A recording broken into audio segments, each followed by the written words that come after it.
जंकिंग number 2 high school की एक तनावपूर्ण कक्षा में एक चौकबोर्ड पर घोषणा की गई है कि एकीकृत परीक्षा में बस एक दिन बाकी है। कक्षा शिक्षक चेनफान अंतिम निर्देश देते हैं। वे लिबरल आर्ट्स की परीक्षा देने वाले छात्रों को आईआर स्टेशनरी तैयार करने के लिए कहते हैं और मार्शल आर्ट्स की परीक्षा देने एवानों को आईआर लड़ाकू उपकरण और हथियार तैयार करने के लिए एक और गंभीर चेतावनी देते हैं। शिक्षक चेनफान फिर मार्शल आर्ट्स कॉलेज प्रवेश परीक्षा के घात तक जोखिम के बारे में चेतावनी देते हैं। वह डी स्तर से नीचे की जागृत क्षमता वाले किसी भी छात्र को यह परीक्षा न लेने की सख्त सलाह देते हैं। अपनी इसी हट से शू जिंगमिंग नाम का एक छात्र मुस्कुराता है, यह महसूस करते हुए कि शिक्षक की चेतावनी उसी के लिए है। वह मन ही मन सोचता है कि वह ब्लू स्टार नामक इस दुनिया में स्थानांतरित हो गया है। यह तकनीकी रूप से उसकी पुरानी दुनिया जैसी ही है, लेकिन इसमें भी क्रूर रक्तपिपासु जानवर रहते हैं। इसका मुकाबला करने के लिए कुछ मनुष्यों में जागृत महाशक्तियां हैं। इस दुनिया में लोग 16 साल की उम्र में विभिन्न क्षमताओं को जागृत कर सकते हैं, जिन्हें F से एस तक के पैमाने पर आंका जाता है। हालांकि ज्यादातर लोग केवल F और D के बीच ही कौशल जागृत करते हैं। जैसे ही वह अपनी शक्ति पर विचार करता है, बिजली की एक छोटी सी चमक दिखाई देती है। वह बताता है कि उसकी क्षमता एक ई ग्रेड कमजोर बिजली है और वह निराशा के साथ देखता है कि इसकी शक्ति केवल एक साथ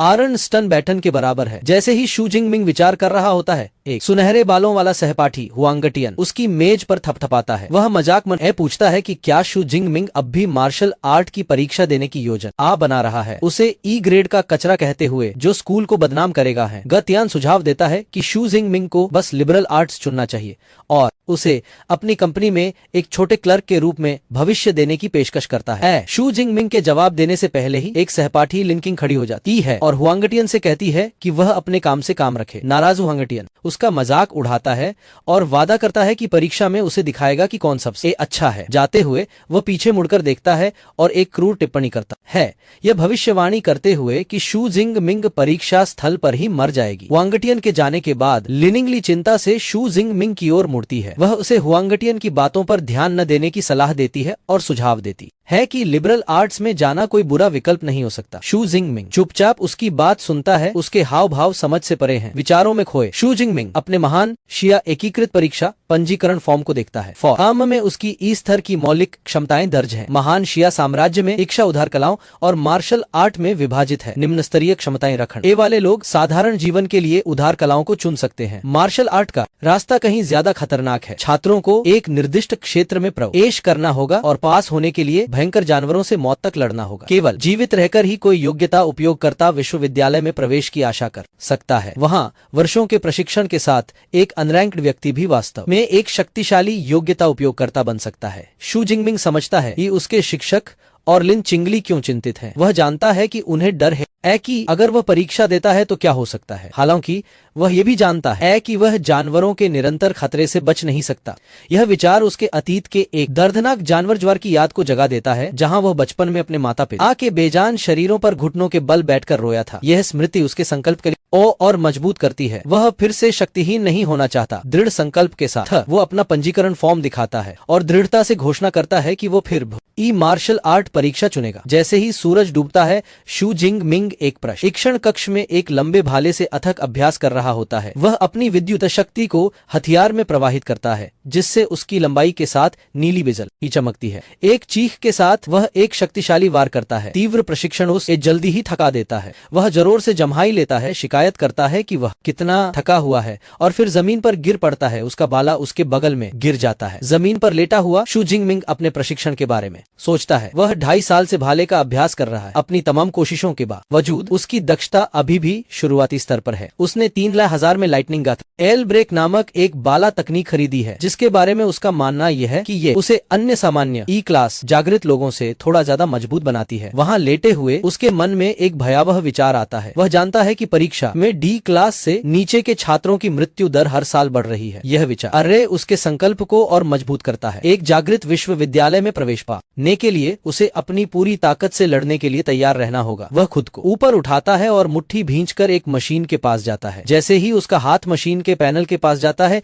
एक नीला होलोग्राफिक इंटरफेस अचानक प्रकट होता है, जिस पर लिखा होता है सिस्टम सक्रिय हो रहा है। शू जिंगमिंग की आंखें आश्चर्य से चौड़ी हो जाती हैं, क्योंकि वो समझने की कोशिश करता है कि क्या हो रहा है। सिस्टम सक्रियण पूरा हो जाता जाता है और एक नया संदेश पूछता है कि क्या वह इखिया उपहार पैकेज का दावा करना चाहता है। अभी भी फर्श पर उसे एहसास होता है कि ये ट्रांस माइग्रेटर्स के लिए प्रसिद्ध धोखा प्रणाली हो सकती है। उसका आश्चर्य उत्साह में बदल जाता है। उसके चेहरे पर एक बड़ी मुस्कुराहट फैल जाती है क्योंकि वह सोचता है कि उपहार पैकेज में क्या है। सिस्टम तुरंत सामग्री का खुलासा करता है। एक श्रैंक सुपर क्षमता और 200 क्षमता अंक। वह क्षण भर के लिए अवाक रह जाता है। श्रैंक क्षमता अत्यंत दुर्लभ है। शियावा जैसे प्रमुख देश में एक व्यक्ति जिसके पास यह है, उसे तुरंत शीर्ष विश्वविद्यालयों द्वारा भर्ती किया जाता है और एक शक्तिशाली व्यक्ति के रूप में विकसित किया जाता है। शू जिंगमिंग अपने अविश्वसनीय भाग्य से दंग रह जाता है। यह रहस्योद्घाटन उसे आशा से भर देता है। उसे एहसास होता है कि भले ही वह ईरंग कचरे के रूप में पैदा हुआ था, यह प्रणाली उसे अपना भाग्य बदलने का मौका देती है। अपनी पुरानी कमजोर बिजली से कड़कते हुए वह कहता है, दावा करो। बिना किसी हिचकिचाहट के उपहार स्वीकार कर लेता है। तुरंत 3 सिस्टम विंडो दिखाई देती हैं। नौसिखिया उपहार पैकेज का दावा किया जाता है। 200 योग्यता अंक जमा किए जाते हैं और सिस्टम उसकी नई एस रैंक योग्यता बैंगनी बादल वज्र देवता बिजली वितरित करना शुरू कर देता है। शक्ति सीधे उसके हृदय में प्रवाहित होती है। यह प्रक्रिया अविश्वसनीय रूप से दर्दनाक है। उसके भीतर से एक अपार शक्ति फूटती है और हिंसक बैंगनी बिजली उसके शरीर से होकर गुजरती है, उसकी कमीज को फाड़ देती है। एक प्रगति पट्टी दिखाई देती है जो धीरे धीरे ऊपर की ओर बढ़ती है और कमरे के अंदरूनी हिस्से को चकनाचूर कर देती है। विस्फोट इतना शक्तिशाली होता है कि अपार्टमेंट की खिड़की उड़ जाए आती है। नीचे सड़क पर शोर सुनाई देता है। एक महिला उस अजीब ऊर्जा की ओर इशारा करती है और उसका बच्चा पूछता है, क्या हो रहा है। एक युवक घबराहट में किसी को फोन करके शू परिवार के बच्चे के लिए अग्निशमन विभाग को बुलाने का आग्रह करता है। अंदर शू जिंगमिंग पीड़ा से तड़प रहा है क्योंकि एकीकरण 50% से आगे बढ़ रहा है। सड़कों पर लोग ऊपर देखते हैं क्योंकि आसमान काला और अशुभ हो जाता है। अपार्टमेंट के ऊपर कड़कती नीली बिजली से बना एक विशालकाय ड्रैगन प्रकट होता है। यह घटना शक्तिशाली व्यक्तियों को आकर्षित करती है। एक ऊंची इमारत में एक आदमी सोचता है कि क्या एक शक्तिशाली जानवर आक्रमण कर रहा है। दूसरी ओर एक सैन्य कमांडर जंग चेंग की तीसरी सेना को हाई अलर्ट पर रखने का आदेश देता है। अपार्टमेंट में वापस बिजली का ड्रैगन नीचे गोता लगाने से पहले आकाश में घूमता है। अपनी अपार ऊर्जा शू जिंगमिंग के शरीर में प्रवाहित करता है। जैसे ही सिस्टम का प्रगति बार 100% पर पहुंचता है, शू जिंगमिंग एक आखिरी चीख निकालता है। प्रकाश और दर्द फीका पड़ जाता है। उसकी जगह एक साधारण संदेश आ जाता है, क्षमता रूपांतरण पूरा हो गया। जबरदस्त ऊर्जा कम हो जाती है। उसे लगता है कि उसकी पुरानी क्षमता बिजली के डंडे जैसी थी, लेकिन यह नई शक्ति इतनी शक्तिशाली लगती है कि एक ही वार से किसी को चकनाचूर कर सकती है। विनाश देखकर उसका उत्साह कम हो जाता है। खिड़कियां टूट जाती हैं और दीवारें दरक जाती हैं। उसे लगता है कि शोर कुछ ज्यादा ही था और वह राहत महसूस करता है कि वह कुछ ऊर्जा नियंत्रित करने में कामयाब रहा। फिर उसे अपने इनाम का दूसरा हिस्सा 200 क्षमता अंक याद आते हैं। सिस्टम इंटरफेस को छूते ही वो जरूर से सोचता है कि ये किस काम के हैं। सिस्टम बताता है कि क्षमता अंक भयंकर जानवरों को मारकर प्राप्त किए जाते हैं और इनका इस्तेमाल उसके स्तर और कौशल को बढ़ाने के लिए किया जा सकता है। उसके चेहरे पर एक शरारती मुस्कान लौट आती है। वह इस आसान चीट सिस्टम पर अपनी खुशी जाहिर करता है और सिस्टम पैनल खोलने के लिए कहता है। एक विस्तृत स्टेटस स्क्रीन दिखाई देती है जिसमें उसका नया प्रोफाइल, उसका नाम, एक अनरैंक जागरूक व्यक्ति के रूप में उसका स्तर, उसकी नई एस रैंक क्षमता, बैंगनी स्वर्ग दिव्य वज्र और उसका A200 उपलब्ध क्षमता अंक दिखाई देते हैं। एकीकृत परीक्षा बस एक दिन दूर होने पर शू जिंगमिंग की आंखें चमक उठती हैं। वह जानता है कि उसे अपनी युद्ध शक्ति को अधिकतम करने के लिए इन 200 अंकों का बुद्धिमानी से उपयोग करना होगा। जैसे ही वह सिस्टम को अपने लिए अंक आवंटित करने के लिए कहता है, उसके हाथ के चारों ओर बिजली कड़कती है। शू जिंगपिंग अपने अंकों का तार्किक रूप से उपयोग करने का निर्णय लेता है, यह तर्क देते हुए कि सभी क्षमताएं मानव शरीर और आत्मा से आती हैं। वह पहले इन 2 गुणों को मजबूत करने का निर्णय लेता है। जैसे जैसे सिस्टम अंकों को संसाधित करता है, उसके शरीर और आत्मा के आंकड़े तेजी से बढ़ते हैं। गहरे गनी रंग की ऊर्जा का एक उभार फूटता है और उसके चारों ओर घूमता है। वह थोड़ा चकित दिखता है, अपनी जीवन शक्ति और विचारों के प्रवर्धित होने के एहसास पर अचंभित होता है। अपनी मुट्ठी भींचते हुए वह अपने अंदर नई शक्ति का अनुभव करता है। वह एक परीक्षण मुक्का मारता है और उसकी मुट्ठी से नीले और बैंगनी रंग की बिजली का एक भंवर फूटता है जो उसकी पहले की तुलना में कहीं अधिक शक्ति का प्रदर्शन है। वह अपने हाथ को देखता है जो कड़कती ऊर्जा से घिरा हुआ है और समझता है कि अपने मूल गुणों को बढ़ाकर अपने युद्ध कौशल और शक्तियों पर उसका नियंत्रण भी मजबूत होगा। सिस्टम पैनल अपग्रेड की पुष्टि करता है, दिखाते हुए कि उसका शरीर अब एंकोन 41 है और उसकी आत्मा एंकोन 60 है। ये बताता है कि प्रत्येक का क्षमता बिंदु 0.22 इकाइयों महत्वपूर्ण ऊर्जा या आत्मा ऊर्जा के बराबर था। एक आत्मविश्वास से भरी मुस्कान उसके चेहरे पर फैल जाती है। उनका मानना खिलाफ रहे कि उनकी वर्तमान ताकत के साथ एक जागृति विश्वविद्यालय में प्रवेश पाना आसान होगा। लेकिन वह सोचते हैं कि अब वह प्रांत के अन्य 700,000 उम्मीदवारों की तुलना में कैसा है, खासकर बचपन से प्रशिक्षित प्रतिभाशाली लोगों की पता लगाने का फैसला करते हुए वह अपने भाले को फर्श पर मलबे से ऊपर उठाता है। जैसे ही वह इसे पकड़ता और अपने कंधे पर रखता है, वह अपने नए शक्ति स्तरों का परीक्षण करने के लिए मार्शल आर्ट हॉल में जाने का संकल्प लेता है। जैसे ही वो जाने के लिए तैयार होता है, उसके अपार्टमेंट का दरवाजा अचानक लात मारकर खोल दिया जाता है। क्षतिग्रस्त कमरे में खड़े शू जिंगमिंग शांति से समझाते हैं कि यह हंगामा उनके कौशल प्रशिक्षण के कारण हुआ था और अब सब कुछ ठीक है। मुख्य अग्निशामक ये जानते हुए कि जागृत व्यक्तियों के साथ ऐसी घटनाएं आम हैं, स्पष्टीकरण स्वीकार कर लेता है। वह अपन टीम को रेडियो पर वापस बुला लेता है। जाते समय वह प्रशंसा से शू जिंगमिंग का ओर देखता है और सोचता है कि युवा पीढ़ी कितनी शक्तिशाली है कि सिर्फ अभ्यास करके इतना हंगामा मचा देती है। कुछ ही देर बाद दमकल की गाड़ी चली जाती है। शू जिंगमिंग, जो अब स्कूल यूनिफॉर्म पहने और बाला लिए हुए हैं, सड़क पर चल रहे हैं। एक पड़ोसी, जिसे वे अंकल यांग कहते हैं, आग लगने के बाद उनसे पूछता है कि या वे ठीक हैं। शू जिंगमिंग उन्हें आश्वस्त करते हैं कि सब कुछ नियंत्रण में है। भाले को देखकर पड़ोसी उनकी इतनी मेहनत और अगले दिन परीक्षा होने के बावजूद अभ्यास करने के लिए प्रशंसा करता है। फिर कहानी बताती है कि इस दुनिया में मार्शल आर्ट हॉल महत्वपूर्ण है। आगे बढ़ने के लिए एक जागृत व्यक्ति को अपने शरीर और आत्मा को प्रशिक्षित करना होगा। हॉल प्रशिक्षण मैदान प्रदान करते हैं जो आवश्यक हैं, क्योंकि हर परिवार एक निजी प्रशिक्षण कक्ष का खर्च नहीं उठा सकता है। वो सबसे प्रसिद्ध मार्शल आर्ट हॉल श्रृंखलाएं थंडर और क्रूर भालू है। शू जिंगमिंग थंडर मार्शल आर्ट्स हॉल में आता है। वर्णन बताता है कि क्रूर भालू हॉल महंगा है, मुख्य रूप से अमीर परिवारों के छात्रों के लिए। हालांकि थंडर हॉल सभी हाई स्कूल के छात्रों के लिए निःशुल्क है, जिससे यह बहुत लोकप्रिय है। व्यस्त हॉल के अंदर शू जिंगमिंग छात्रों के एक समूह में एक जाना पहचाना चेहरा देखता है। लंबे काले बाल और लाल आंखों वाली लड़की टांगी है, जो उसकी चचेरी बहन है। वह उसके पास जाता है और पूछता है कि वो थंडर हॉल में क्यों है। उसे देखकर हैरान होकर टांगी जवाब देती है कि वह बस एक दोस्त के साथ आई थी।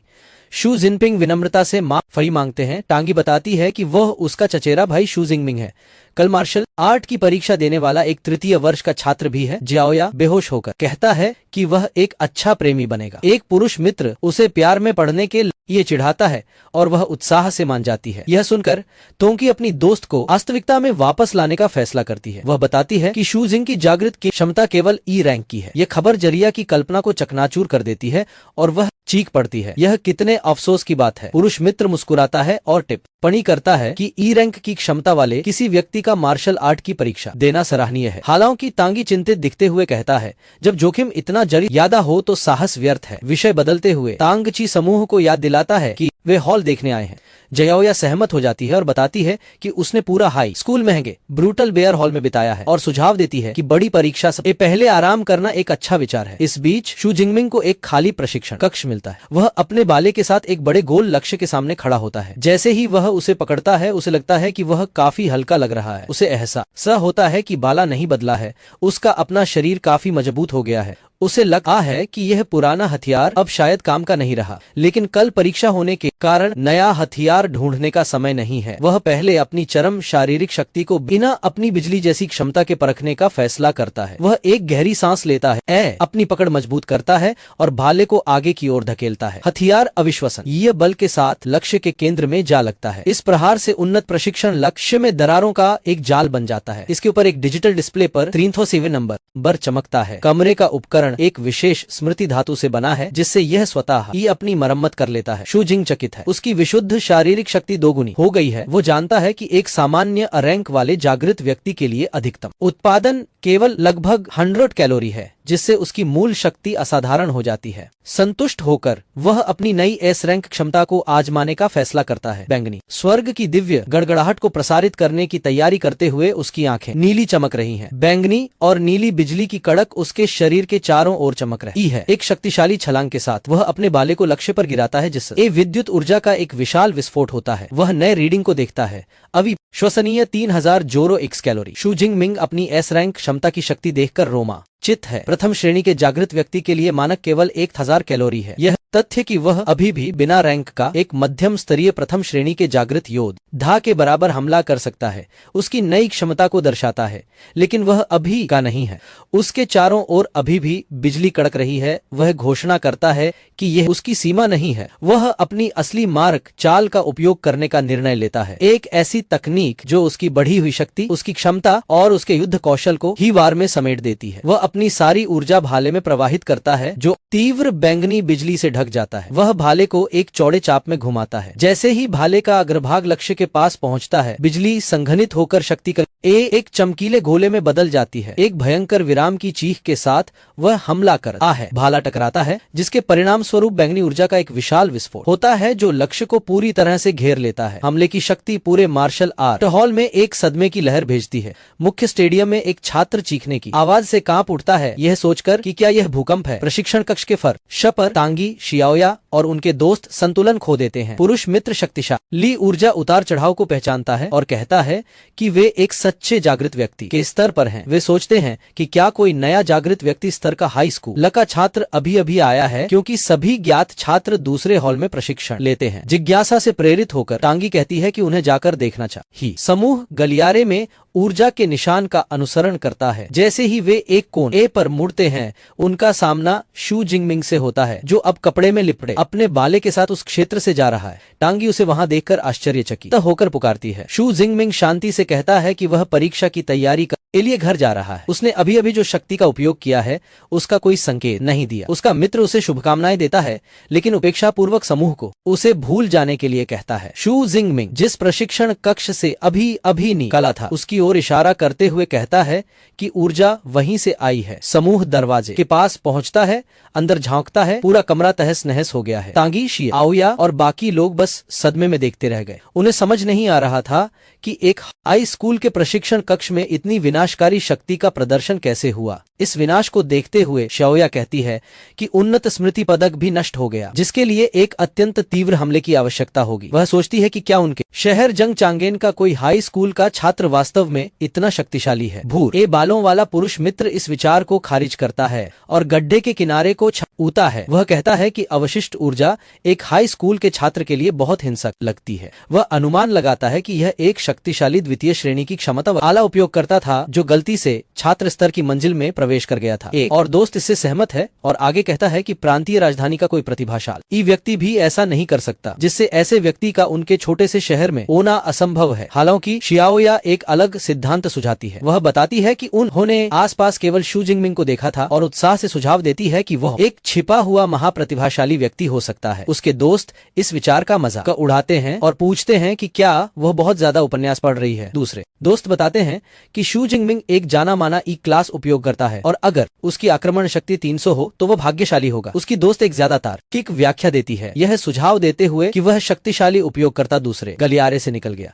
फिर वह तांगी की ओर मुड़ता है, जो चुप रही थी, और उसकी राय पूछता है। तांगी बस जवाब देती है, शायद। नुकसान का जायजा लेने के लिए आगे बढ़ती है। टूटी हुई दीवार पर हाथ फेरते हुए वह देखती है कि चोट के निशान ऐसे लग रहे हैं जैसे किसी लंबे भाले के हों। भाले के साथ उसके चचेरे भाई की छवि उसके दिमाग में कौंध जाती है। एक गहरा संदेह पैदा होता है और वह मन ही मन सोचती है कि क्या शू जिंगमिंग मार्शल आर्ट की परीक्षा दे रहा है और सचमुच अपनी क्षमताओं को ज्यादा आंक रहा है। अगला दिन साफ और उज्जवल है, मार्शल आर्ट की परीक्षा का दिन। दर्जनों बसें एक विशाल सुरक्षित स्थल पर पहुंचती हैं और तरह तरह के हथियारों से लैस छात्रों को उतारती हैं। उनमें से एक शू जिंगमिंग भी है, जो कंधे पर भाला लिए शांत और आत्मविश्वास से भरे कदमों से चल रहा है। छात्र एक ऊंची बाड़ के पास इकट्ठा होते हैं और परीक्षा स्थल को विस्मय और भय के मिले जुले भाव से देखते हैं। एक छात्र घबराहट में शिकायत करता है, यह याद करते हुए कि पिछली परीक्षाओं में बहुत कमजोर विषय होते थे।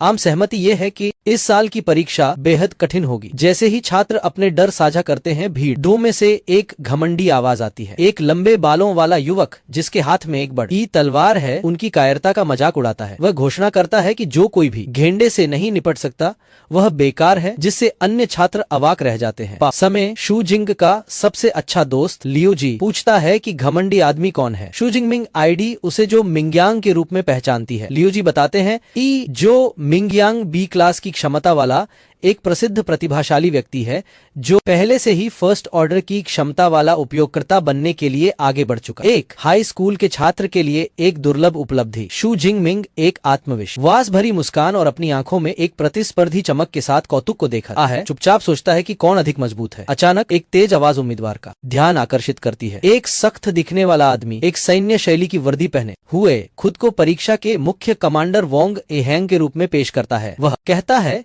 कि परीक्षा शुरू होने से पहले वह महत्वपूर्ण सावधानियों की समीक्षा करेगा। वह बताते हैं कि इसे 4 क्षेत्रों में विभाजित किया गया है। बाहरी, केंद्रीय, आंतरिक और मुख्य। छात्र जानवरों को मारकर अंक अर्जित करते हैं और जानवर ओ के पद और शक्ति के आधार पर अंक बढ़ते हैं। कमांडर अपनी अंतिम चेतावनी देते हैं। वह गंभीर हो जाता है। वह कहता है कि मुख्य क्षेत्र एक बोनस प्रश्न की तरह है जो केवल शीर्ष छात्रों के लिए है। वह सभी से अपनी क्षमताओं के अनुसार कार्य करने और उच्च अंक प्राप्त करने के लिए मूर्खतापूर्ण तरीके से अपनी जान जोखिम में न डालने का आग्रह करता है। कमांडर की बात सुनकर शू जिंगमिंग अपनी क्षमताओं पर विचार करता है। अपनी शक्ति प्राप्त करने से पहले वह बाहरी क्षेत्र तक ही सीमित रहता, लेकिन अब शक्ति और महत्वाकांक्षा से भरपूर वह आंतरिक घेरे में गहराई तक जाने और संभवतः मुख्य क्षेत्र को भी चुनौती देने के लिए दृढ़ है। छात्रों के लिए उनकी परीक्षा सामग्री प्राप्त करने की घोषणा की जाती है। शू जिंगमिंग और उसका दोस्त अपने शिक्षक चेन फैन के पास जाते हैं जो उन्हें सामरिक बैकपैक्स बांट रहे हैं। शू जिंगमिंग को अपना पैक मिलता है जिसमें ट्रैकिंग पॉइंट्स के लिए एक स्मार्ट वॉच, एनर्जी बार वाला एक बैकपैक, एक पे, एक मेडिकल किट और एक एफटी बॉल है जो जानवरों को भगाने के लिए एक उच्च वोल्टेज ग्रिड बना सकती है। शिक्षक चेन फोंग शू जिंगमिंग को उसकी सामग्री देते हुए उसे एक आखिरी सलाह देते हैं। वह शू जिंगमिंग को याद दिलाते हैं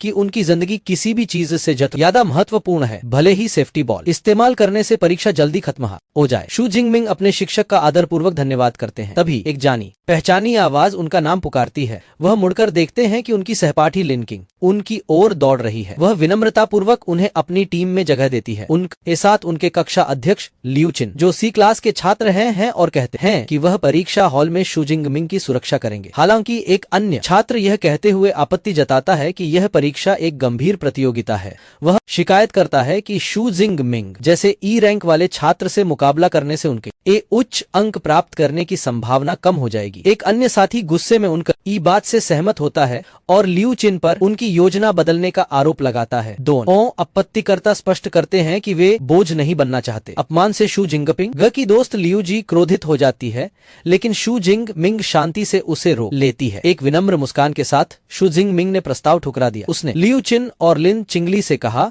कि वह उनकी दयालुता की कद्र करता है, लेकिन अकेले ही अंदर जाने की योजना बना रहा है। चिंतित लिन चिंगली ने अनिच्छा से उसका फैसला स्वीकार कर लिया और उसे सावधान रहने की सलाह दी। जिस छात्र ने शिकायत की थी वह मुस्कुराया और सुझाव दिया कि वे शक्तिशाली हुआंग तियान को ढूंढकर उसके साथ टीम बनाए और जाते हुए एक मजाकिया हंसी निकाली। शू जिंगमिंग ने उन्हें जाते हुए आत्मविश्वास से भरी मुस्कान के साथ देखा। उसे लगा कि वह अकेले ही उच्च अंक प्राप्त करने में सक्षम है। परीक्षा की आधिकारिक शुरुआत की घोषणा करते हुए एक घोषणा हुई। ड्रोनों का एक बेड़ा आकाश में उड़कर कार्यक्रम का सीधा प्रसारण करने के लिए तैयार हो गया। विशाल द्वार खुल गए और छात्रों का एक समूह अपने लक्ष्य चिल्लाते हुए खंडहर शहर में घुस गया। भीड़ में तांगची और उसके दोस्त, एक बड़ी तलवार लिए एक दृढ़ निश्चयी लड़की और शीर्ष दावेदार जो मिंग्यांग शामिल था, जो अपनी वायु शक्ति का उपयोग करके दूसरों से आगे निकल जाता है। इसके विपरीत शू जिंगमिंग शांत रहा। वह एक कदम चलता है, फिर हाथ में भाला लिए तेजी से दौड़ने लगता है, यह सोचकर कि परीक्षा आ गई है और वह तैयार है। दौड़ते हुए वह अपन ई स्मार्ट वॉच पर टैप करता है। एक होलोग्राफिक स्क्रीन उसकी पहचान की पुष्टि करती है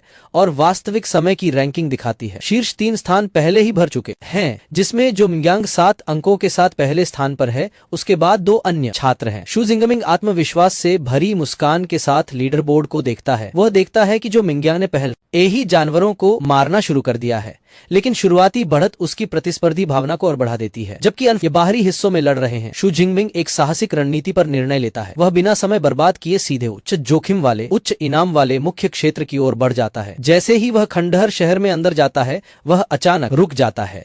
आगे उसे एक विभत्स दृश्य दिखाई देता है। खून से लथपथ एक और छात्र का बेजान शरीर के बगल में एक अप्रयुक्त हरी सुरक्षा गेंद है जो दर्शाती है कि हमला कितना तेज रहा होगा। शू जिंगमिंग यह दृश्य देखकर विचलित हो जाता है। उसे एहसास होता है कि छात्र को अपना आखिरी बचाव करने का भी मौका नहीं मिला। परीक्षा की भयावह सच्चाई उसे झकझोर देती है और वह अपने शिक्षकों और कमांडर की चेतावनियों के पीछे छिपे वजन को समझता है। वह सोचता है कि अगर उस एकल एस क्लास की योग्यता न मिली होती तो उसकी भी यही हालत हो सकती थी। अपना संकल्प तोड़कर वह परीक्षा की क्रूरता को स्वीकार कर लेता है। वह गिरे हुए छात्र के पास घुटनों के बल बैठ जाता है और लड़के की स्मार्ट वॉच से शव को उठाने के लिए कहता है। वह सोचता है कि अवसर हमेशा जोखिम के साथ आते हैं। अचानक उसे पास में एक शोर सुनाई देता है। एक खंडहर इमारत की परछाई से एक बड़ा पंजे वाला पंजा चुपचाप प्रकट होता है। एक क्षण बाद चमकती बैंगनी आंखों वाली एक क्रूर परछाई बिल्ली निकलती है। शू जिंगमिंग को तुरंत भयानक सच्चाई का एहसास होता है। दरिंदों ने मृत छात्र को चारे के तौर पर छोड़ा था। यह एक जाल है और दरिंदा उसकी ओर झपटा। परछाई बिल्ली के भयानक झपट्टे के बावजूद शू जिंगमिंग पूरी तरह शांत रहता है। जानवर अपने गहरे पंजे फैलाए अविश्वसनीय गति से झपटता हुआ खतरनाक ढंग से गुर्राता है, लेकिन न शू जिंगमिंग उससे भी तेज है। एक सहज चाल से वह हमले को टाल देता है और जानवर को अपने पास से उड़ जाने देता है। छाया बिल्ली अपनी चमकती बैंगनी आंखों से अपने शिकार पर टिकी शान से जमीन पर उतरती है। इसकी प्रतिष्ठा काफी अच्छी है। फुर्तीले शरीर, तीखे पंजों और 1000 किलो से ज्यादा की काटने की क्षमता के साथ यह एक योग्य नौसिखिया हत्यारा है। यह शू जिंगमिंग को डराने के लिए एक भयंकर दहाड़ लगाती है। जानवर का सामना करते हुए शू जिंगमिंग सोचता है कि इन जीवों को इतना खतरनाक क्या बनाता है। वह जानता है कि खूंखार जानवरों में एक खास तरह का भयानक अभामंडल होता है जो उनके शिकार को डर से पंगु बना सकता है। उसने सुना है कि ज्यादातर जागृत लोग जब पहली बार किसी भयंकर जानवर का सामना करते हैं तो इस दबाव में बेबस हो जाते हैं, मारे जाने के इंतजार में अपनी 30% ताकत भी इस्तेमाल नहीं कर पाते। वह सोचता है कि कैसे अमीर परिवार अपने बच्चों को छोटी उम्र से ही इस आभा का आदी बनाने के लिए अंगरक्षकों का जंगल में ले जाते हैं, एक ऐसा विशेष अधिकार जो उसे कभी नहीं मिला। ये जानते हुए कि ये एक भयंकर जानवर के खिलाफ उसकी पहली सच्ची लड़ाई है, वह अपना भाला तैयार करता है। जैसे ही छाया बिल्ली उस पर फिर से झपटती है, जानवर तुरंत दूरी कम कर लेता है। उसका मुंह पूरी तरह से खुला रहता है, लेकिन शू जिंगमिंग अपनी जगह पर अड़ा रहता है, बिल्कुल भी प्रभावित नहीं होता। जैसे ही वह अपनी शक्ति का प्रवाह करता है,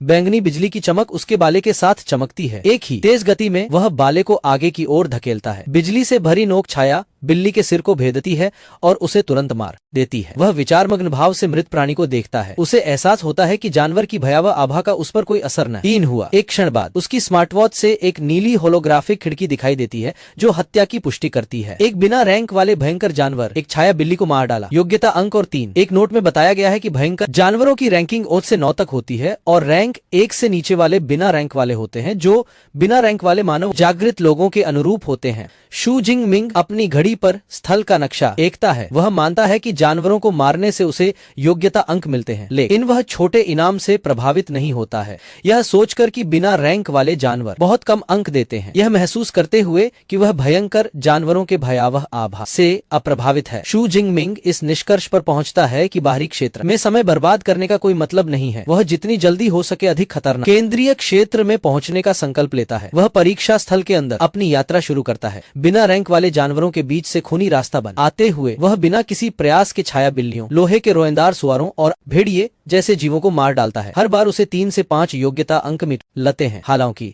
उसे अपने तरीके में खामी का एहसास होता है। हालांकि उसने योग्यता अंक हासिल कर लिए हैं, उसे पता चलता है कि उसे वास्तविक युद्ध अनुभव की कमी है। उसकी नई एस रैंक योग्यता इतनी ज्यादा शक्तिशाली है कि यह बिना रैंक वाले जानवरों को तुरंत मार देती है, जिससे वह अपने युद्ध कौशल को निखार नहीं पाता। वह अपनी नई शक्ति की ऊर्जा लागत पर भी विचार करता है। वह जानता है कि ऊंची रैंक वाली योग्यताएं ज्यादा ऊर्जा खर्च करती हैं। अपनी पुरानी ई रैंक योग्यता के विपरीत जो घंटों चल सकती थी, वह अपनी एस रैंक की शक्ति को 1 घंटे भी पूरी ताकत से बनाए नहीं रख सकता। 12 घंटे चलने वाली परीक्षा को देखते हुए उसे समझ आता है कि वह मुख्य क्षेत्र तक पहुंचने से पहले ऊर्जा बर्बाद नहीं कर सकता। वह एक नई रणनीति बनाता है। वह अनुभव हासिल करने और शक्ति बचाने के लिए केवल अपने भाले की तकनीक का इस्तेमाल करके खूंखार जानवरों को मारेगा। जैसे ही वह यह फैसला करता है, एक नया कहीं ज्यादा बड़ा खतरा सामने आ खड़ा होता है। एक दुर्जेय द्विपाद गेंडा। यह विशालकाय जानवर दहाड़ता है और अपनी अपार शक्ति से एक क्षतिग्रस्त कार को एक तरफ फेंक देता है। पीछे हटने के बजाय शू जिंगमिंग अपनी जगह पर डटा रहता है और सीधे हमले का सामना करता है। गेंडे के सींग के शक्तिशाली प्रहार से वह पीछे की ओर उड़ जाता है। अविश्वसनीय फुर्ती के साथ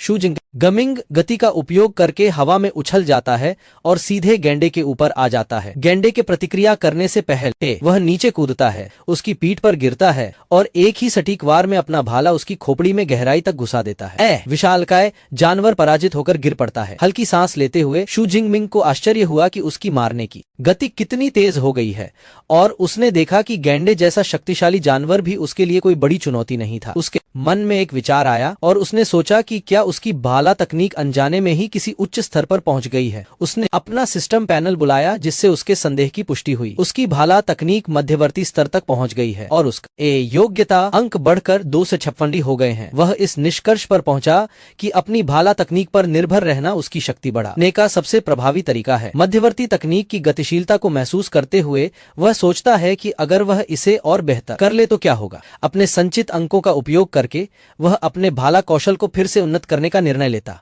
इसका प्रभाव तुरंत होता है। उन्नत भाला तकनीकों और जटिल चालों का एक विशाल प्रवाह उसके दिमाग में भर जाता है, जो उसकी मांसपेशियों की स्मृति में एकीकृत हो जाता है। वह अपने सिर को पकड़ लेता है, अपने द्वारा अभी अभी अर्जित कौशल की विशाल मात्रा से चकित। नई तकनीकों के भंडार के साथ शू जिंगमिंग का आत्मविश्वास बढ़ता है। अपना भाला थाम वह खंडहरों के बीच एक शिकारी मुस्कान के साथ खड़ा है। वह कहता है कि वह अपने नए कौशल को परखने के लिए एक प्रथम श्रेणी के खूंखार जानवर को खोजने के लिए बेताब है। उसी समय बाहरी क्षेत्र के दूसरे हिस्से में लिंचिंग और उसकी टीम सड़कों पर आगे बढ़ रही है। अचानक लिंचिंगली हैरान होकर रुक जाती है। दूरी में उसे लगा कि उसने एक जाना पहुंचा नासा साया देखा है। वो अपने विचार व्यक्त करती है, कहती है कि उसे लगता है कि उसने अभी अभी शू जिंगमिंग को देखा है। उसकी एक साथी ने इस विचार को खारिज करते हुए पूछा कि क्या वह कुछ देख रही है। वह तर्क देता है कि यह शू जिंगमिंग नहीं हो सकता, क्योंकि उसकी ई रैंक की ताकत वाले किसी व्यक्ति के लिए परीक्षा क्षेत्र में इतनी गहराई तक पहुंचना आत्महत्या होगी। लिंचिंग संदेह से भर जाती है, लेकिन इस भावना से छुटकारा नहीं पा पाती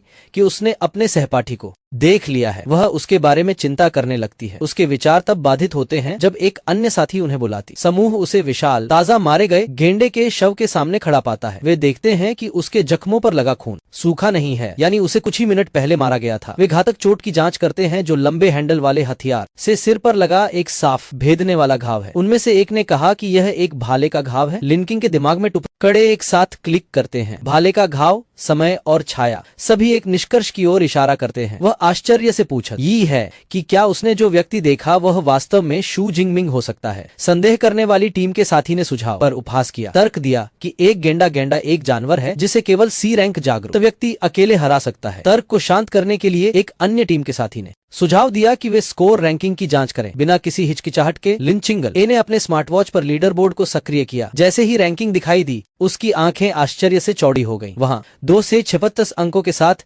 46वें स्थान पर शू जिंगमिंग जोंग सेकंड हाई स्कूल है। वो कहती है कि ये वास्तव में वही वे ये मां नन्हे को तैयार नहीं कि जिस ई रैंक के छात्र को वे नीची नजर से देखते हैं वह अब शीर्ष 50 में है, और अनुमान लगाते हैं कि यह कोई उसी नाम का छात्र होगा। वे हर चीज पर सवाल उठाते हैं, स्थिति को समझ नहीं पाते। इस बीच युद्ध के मैदान से और अधिकारी और वीआईपी बड़ी स्क्रीन पर परीक्षा देख रहे हैं। एक दर्शक पहले हाई स्कूल की अनुमानित ताकत पर टिप्पणी करता है, जो शीर्ष 10 रैंक में हावी है। वे 4 अंकों के साथ पहले स्थान पर रहने वाले जो मिंग्यांग का नाम लेते हैं, जिसने जगत चेंग के शीर्ष छात्र का खिताब हासिल कर लिया है। एक अन्य अधिकारी को आश्चर्य होता है कि क्या वह प्रांतीय शीर्ष 100 छात्रों में शामिल हो सकता है। एक ऐसी उपलब्धि जो उनके शहर में वर्षों से किसी ने हासिल नहीं की है। अधिकारियों में जंग एन शान भी शामिल है, जो जंग शिक्षा ब्यूरो के निदेशक है। आत्मसंतुष्ट मुस्कान के साथ वह सहमत होते हैं कि जो मिंग्यांग उनके शहर का इक्का है।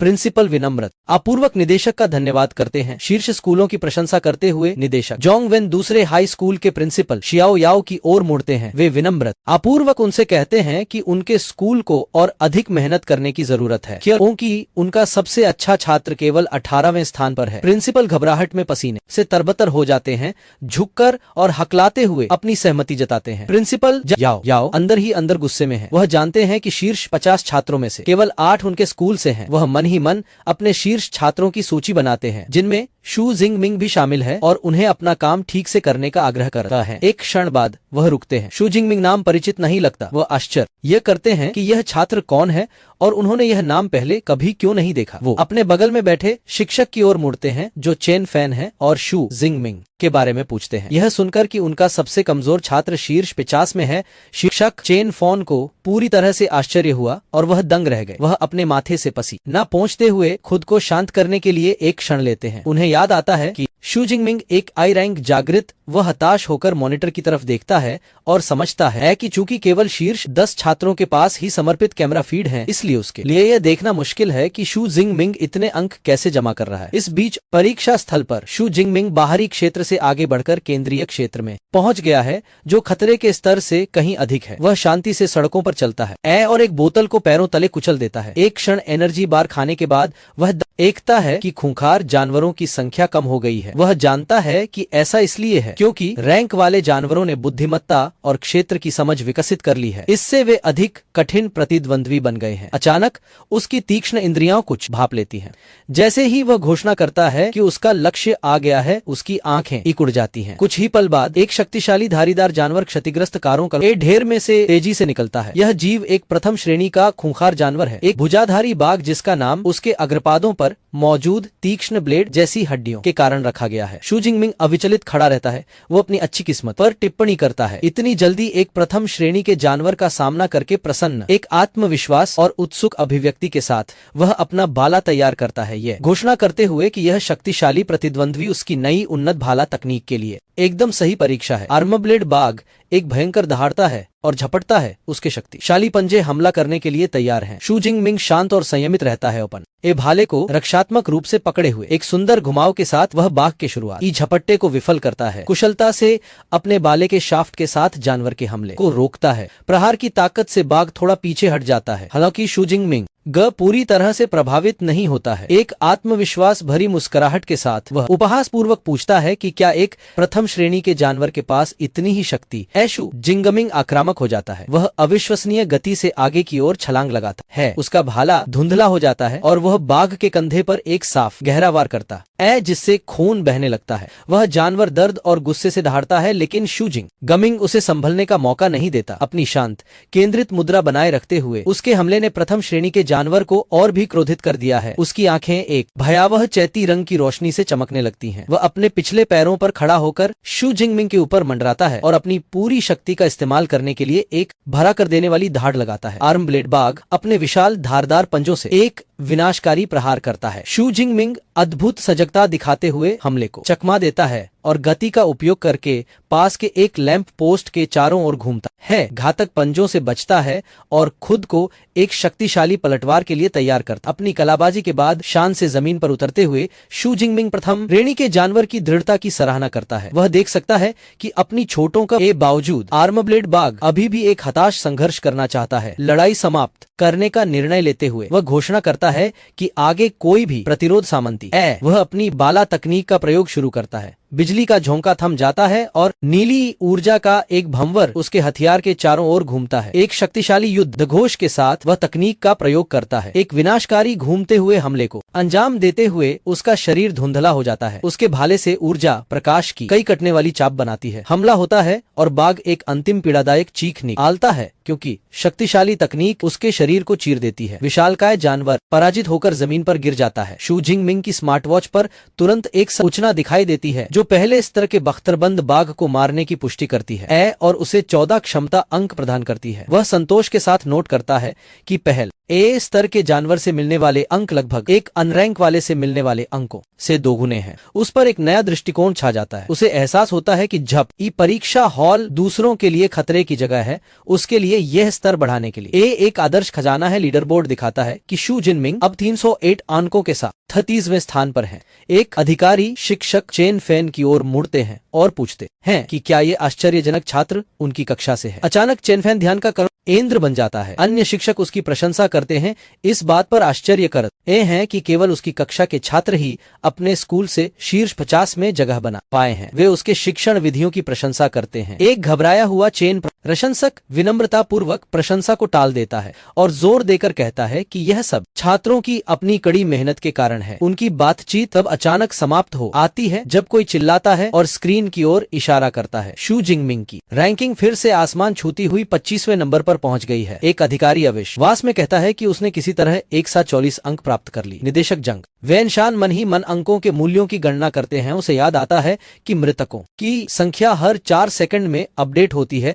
और उसके मन में एक असंभव सा एहसास पैदा होने लगता है। निर्देशक जंग वैनशान ने चौंकाने वाली गणना पूरी की। मात्र 4 सेकंड के भीतर शू जिंगमिंग ने या तो 5 शीर्ष अनरैंक्ड जानवरों को या 3 निम्न श्रेणी के प्रथम श्रेणी के जानवरों को मार गिराया होगा। उनके चेहरे पर एक प्रसन्न मुस्कान फैल जाती है जब वे कहते हैं कि ऐसा प्रदर्शन वर्षों से नहीं देखा गया। वे प्रिंसिपल शियाओ याओ की ओर मुड़ते हैं और कहते हैं कि यह छात्र एक बहुत ही प्रतिभाशाली छात्र है और पूछते हैं कि उन्होंने उसके बारे में कभी क्यों नहीं सुना। प्रिंसिपल अभी भी घबराए हुए स्वीकार करते हैं कि उन्हें अभी अभी शू जिंगमिंग के बारे में पता चला है और कहते हैं कि उन्हें लड़के के होम रूम शिक्षक से पूछना होगा। वह तुरंत घबराए हुए शिक्षक एनफैन को बुलाता है और उसे शू जिंगपिंग की स्थिति नेताओं को समझाने के लिए कहता है, खासकर उसकी प्रतिभा के बारे में पूछता है। शहर के शीर्ष शिक्षा अधिकारियों के सामने खड़े होकर पसीने से तर चेन फैन हकलाते हुए अविश्वसनीय सच्चाई बताता है। शू जिंगमिंग में ई ग्रेड क्षमता कमजोर विद्युत जागृत हो गई है। प्रिंसिपल को विश्वास नहीं होता। वो पूछता है कि क्या चेन फैन को यकीन है कि उसने गलत याद नहीं किया है। चेन फैन जोर देकर कहता है कि उसे यकीन है। वह आगे कहता है कि उसने शू जिनमिंग को उसकी कम रैंक की क्षमता के कारण परीक्षा में शामिल न होने की विशेष रूप से सलाह दी थी। निर्देशक जंग वैनशान बढ़ती जिज्ञासा के साथ सुनते हैं। वह निष्कर्ष निकालते हैं कि केवल ई ग्रेड की योग्यता वाले छात्र के लिए यहाँ तक पहुंचने के लिए उसके पास अन्य उत्कृष्ट गुण न होने चाहिए। यह रहस्य उनकी रुचि को बढ़ाता है। वह इंतजार करने का फैसला करते हैं। आत्मविश्वास से भविष्यवाणी करते हैं कि शू जिंग की गति के साथ वह जल्द ही शीर्ष 10 में प्रवेश कर जाएगा। उस बिंदु पर उन्हें एक समर्पित कैमरा फीड मिलेगा और अंततः वे समझ जाएंगे कि वह ये कैसे कर रहा है। हालांकि वह एक सख्त चेतावनी देते हैं कि यदि छात्र नकल कर रहा है तो परिणाम होंगे। जैसे ही वह बोलना समाप्त करता है, शिक्षक चेनफान और प्रिंसिपल जियो याओ दोनों की आंखें आश्चर्य से चौड़ी हो जाती हैं। लीडर बोर्ड पर एक नया अपडेट दिखाई देता है। शू जिंगमिंग ने असंभव कर दिखाया है और शीर्ष 10 में प्रवेश कर लिया है। अब 9वें स्थान पर है। उसके ठीक नीचे 12वें नंबर पर उसकी चचेरी बहन तांगी परीक्षा हॉल में कहीं और तांगछी अब बिल्ली जैसे कान और पहुंच के साथ अब उसे यकीन हो गया कि मार्शल आर्ट्स हॉल में तबाही मचाने वाला उसका चचेरा भाई ही था। शीर्ष रैंक वाला छात्र जो मिंग भी लीडर बोर्ड पर नया नाम देखता है। वह आश्चर्य से देखता है कि 6 घंटे बाकी रहते हुए भी एक नया चेहरा शीर्ष 10 में जगह बना चुका है। वो मन ही मन सोचता है कि उसने शू जिंगमिंग के बारे में पहले कभी नहीं सुना। चूंकि वह शीर्ष 10 में है, इसलिए शू जिंगमिंग का पीछा करने के लिए एक खास कैमरा ड्रोन भेजा जाता है। फीड में उसे अपने बाले से एक और प्रथम श्रेणी के जानवर को आसानी से मारते हुए दिखाया गया है। जैसे ही जानवर गिरता है, एक सूचना उसे 14 अंक और देती है। वह मन ही मन सोचता है कि मध्य क्षेत्र में जानवरों को मारने की क्षमता कहीं ज्यादा होती है। फिर उसकी नजर ड्रोन पर पड़ती है और उसे एहसास होता है कि वह शीर्ष 10 में जरूर शामिल हो गया होगा। अपने नवीनतम शिकार के सामने खड़े होकर शू जिंग परीक्षा की प्रकृति पर विचार करता है। वह समझता है कि यह शक्ति और क्षमता की परीक्षा है जहां बेहतर परिणाम अधिक पहुंच आन दिलाते हैं। इसे ध्यान में रखते हुए वह तय करता है कि उसे अपनी असली ताकत छिपाने की कोई जरूरत नहीं है और यह घोषणा करता है कि शीर्ष 10 में जगह बनाना था वो बस शुरुआत है। कोर क्षेत्र को चुनौती देने से पहले वह अपनी शक्ति को फिर से सुधारने का फैसला करता है। वो अपने सिस्टम पैनल की जांच करता है जिससे पता चलता है कि उसकी बाला तकनीक अब उन्नत स्तर पर है और उसके पास 300 बाला योग्यता अंक हैं। वह कुछ निराशा के साथ देखता है कि उसका स्तर जागृत से स्वतः ही उन्नत नहीं हुआ है। वह निष्कर्ष निकालता है कि एक सच्चे योग्यता उपयोगकर्ता बनने का एकमात्र तरीका एक विशिष्ट साधना विधि सीखना है जो वह परीक्षा के दौरान नहीं कर सकता। चूंकि वह अपना पद नहीं बढ़ा सकता, इसलिए वह अपने मूल गुणों को सुधारना जारी रखने का निर्णय करता है। वह कुछ अंक खर्च करके अपने शरीर को 40 और अपनी आत्मा को तक बढ़ाता है। नई शक्ति का संचार महसूस करते हुए वह अपनी मुट्ठी भींचता है और अंततः मुख्य क्षेत्र की ओर जाने के लिए तैयार होता है। वह शीघ्र ही मुख्य क्षेत्र के प्रवेश द्वार पर पहुंच जाता है जहां खतरे का स्तर सबसे अधिक है। उसका स्वागत एक क्रूर दृश्य से होता है। 9 बख्तरबंद बाघों का एक झुंड एक बड़े गैंडे जैसे जानवर के शव को खा रहा है। सुरक्षित दूरी से शू जिंगमिंग झुंड को देखता वह जल्दी से बीच वाले को पहचान लेता है जो बड़ा है और बख्तरबंद बाघ राजा के रूप में अधिक शक्तिशाली आभा वाला है। भयभीत होने के बजाय वह इसे अपने लिए प्रतीक्षा कर रहे अंकों की एक बड़ी फसल के रूप में दिखता है। जैसे ही वह आगे बढ़ाने के लिए तैयार होता है, उसे किसी और की उपस्थिति का आभास होता है। प्रभावित होकर वह शू जिंगमिंग की तीक्ष्ण समझ की तारीफ करता है और स्वीकार करता है उसे उम्मीद नहीं थी कि शीर्ष 10 में जगह बनाने वाला रहस्यमयी छात्र वही होगा। झू जिंगमिंग शीर्ष रैंक वाले छात्र को पहचान लेता है और पूछता है कि जो मिंग को कैसे पता चला कि वो कौन है। जो मिंगयांग बताता है कि वो हर उस मजबूत उम्मीदवार से परिचित है जो कोर एरिया में प्रवेश कर सकता है। चूंकि शू जिनमिंग एक अनजान व्यक्ति था जो रैंक में ऊपर गया था, इसलिए उसने स्वाभाविक रूप से उसकी पहचान का अनुमान लगा लिया। फिर जो मिंगयांग बताता है कि वह टाइगर पैक पर नजर रख रहा था और अपनी तलवार निकालने की तैयारी करता है। शू जिनपिंग तुरंत सतर्क हो जाता है और पूछता है कि क्या वह उसका राक्षस चुराने का इरादा रखता है। जो मिंग स्पष्ट करता है कि उसका शिकार चुराने का कोई इरादा नहीं है। वो समझाता है कि बख्तर अंध बाघ राजा एक शक्तिशाली मध्यम श्रेणी का प्रथम श्रेणी का जानवर है और उसके 9 अन्य बाघों के समूह के साथ यह एक ऐसा प्रतिद्वंद्वी है जिसे कोई भी अकेले नहीं संभाल सकता। वह प्रस्ताव देता है कि वे समूह को हराने के लिए सहयोग करें। हालांकि शू जिंगमिंग 2 सरल शब्दों में जरूरत नहीं है कहकर प्रस्ताव को साफ डटा तौर पर अस्वीकार कर देता है। पूर्ण आत्मविश्वास के साथ वह घोषणा करता है कि वह अकेले ही काफी है। जो मिंगयांग के प्रस्ताव को खारिज करते हुए शू जिंगमिंग आत्मविश्वास से बख्तरबंद बाघों के झुंड का सामना करने के लिए खुले में निकल आता है। उसकी अचानक उपस्थिति तुरंत उनका ध्यान खींचती है। वे चेतावनी भरे गुर्राहट करते हैं और बाघ राजा अपने शिकार पर बैठा अपना प्रभुत्व स्थापित करने के ये धारता है। शू जिंग की आंखें संकुचित हो जाती हैं क्योंकि वह अपने विरोधियों को देखता है। वह नोट करता है कि एक जानवर राजा के नेतृत्व वाले समूह से ऐसी ही उम्मीद की जाती है। बाघों के पास एक साधारण युद्ध संरचना के लिए पर्याप्त बुद्धि है जिसमें मजबूत बाघ आगे हैं। झुंड खतरनाक तरीके से एक साथ हमला करने की तैयारी करते हुए गुर्राता है। बाघों में से एक झुंड से अलग हो जाता है और उस पर झपटते हुए दहाड़ता है। अपने छिपने की जगह से जो मिंगयांग अविश्वास और कौतूहल के मिश्रण के साथ देखता है। आक्रमणकारी राक्षस का सामना करते हुए शू जिंगमिंग बिल्कुल स्थिर रहता है। भाला तैयार करते समय उसके चारों ओर एक शांत वातावरण छा जाता है। गति की धुंधली सी स्थिति में वह हथियार को अंधाधुंध गति से घुमाना शुरू कर देता है और जैसे जैसे वो अपने हमले के लिए ऊर्जा इकट्ठा करता है, भाला एक लगभग अदृश्य वृत्त में बदल जाता है। वह एक विनाशकारी रूप से विस्तृत घूमता हुआ भाला छोड़ता है जिससे हवा में चीरता हुआ एक विशाल बल का छाप हमलावर जानवरों का की ओर जाता है। यह हमला जबरदस्त शक्ति से होता है। एक ही क्रूर गति में उसका घूमता हुआ भाला एक साथ कई बाघों को चीरता हुआ सड़क पर खून की फुहारें फैला देता है। सिस्टम सूचनाएं तुरंत दिखाई देती हैं जो उसके द्वारा मारे गए बाघों की पुष्टि करती हैं और उन्हें योग्यता अंक प्रदान करती हैं। बाघों के बेजान शरीर खून से लथपथ फुटपाथ पर गिर पड़ते हैं। उसके एक ही शक्तिशाली प्रहार से झुंड की प्रारंभिक लहर नष्ट हो जाती है। बख्तरबंद बाघ राजा अपने झुंड के वध से क्रोधित है। हालांकि शू जिंगमिंग इस नरसंहार को थोड़ी असंतुष्टि से देखता है। वह कहता है कि ये अफसोस की बात है कि उसकी शारीरिक शक्ति अभी भी कम है क्योंकि वो एक ही वार में सभी बाघों को नहीं मार सका।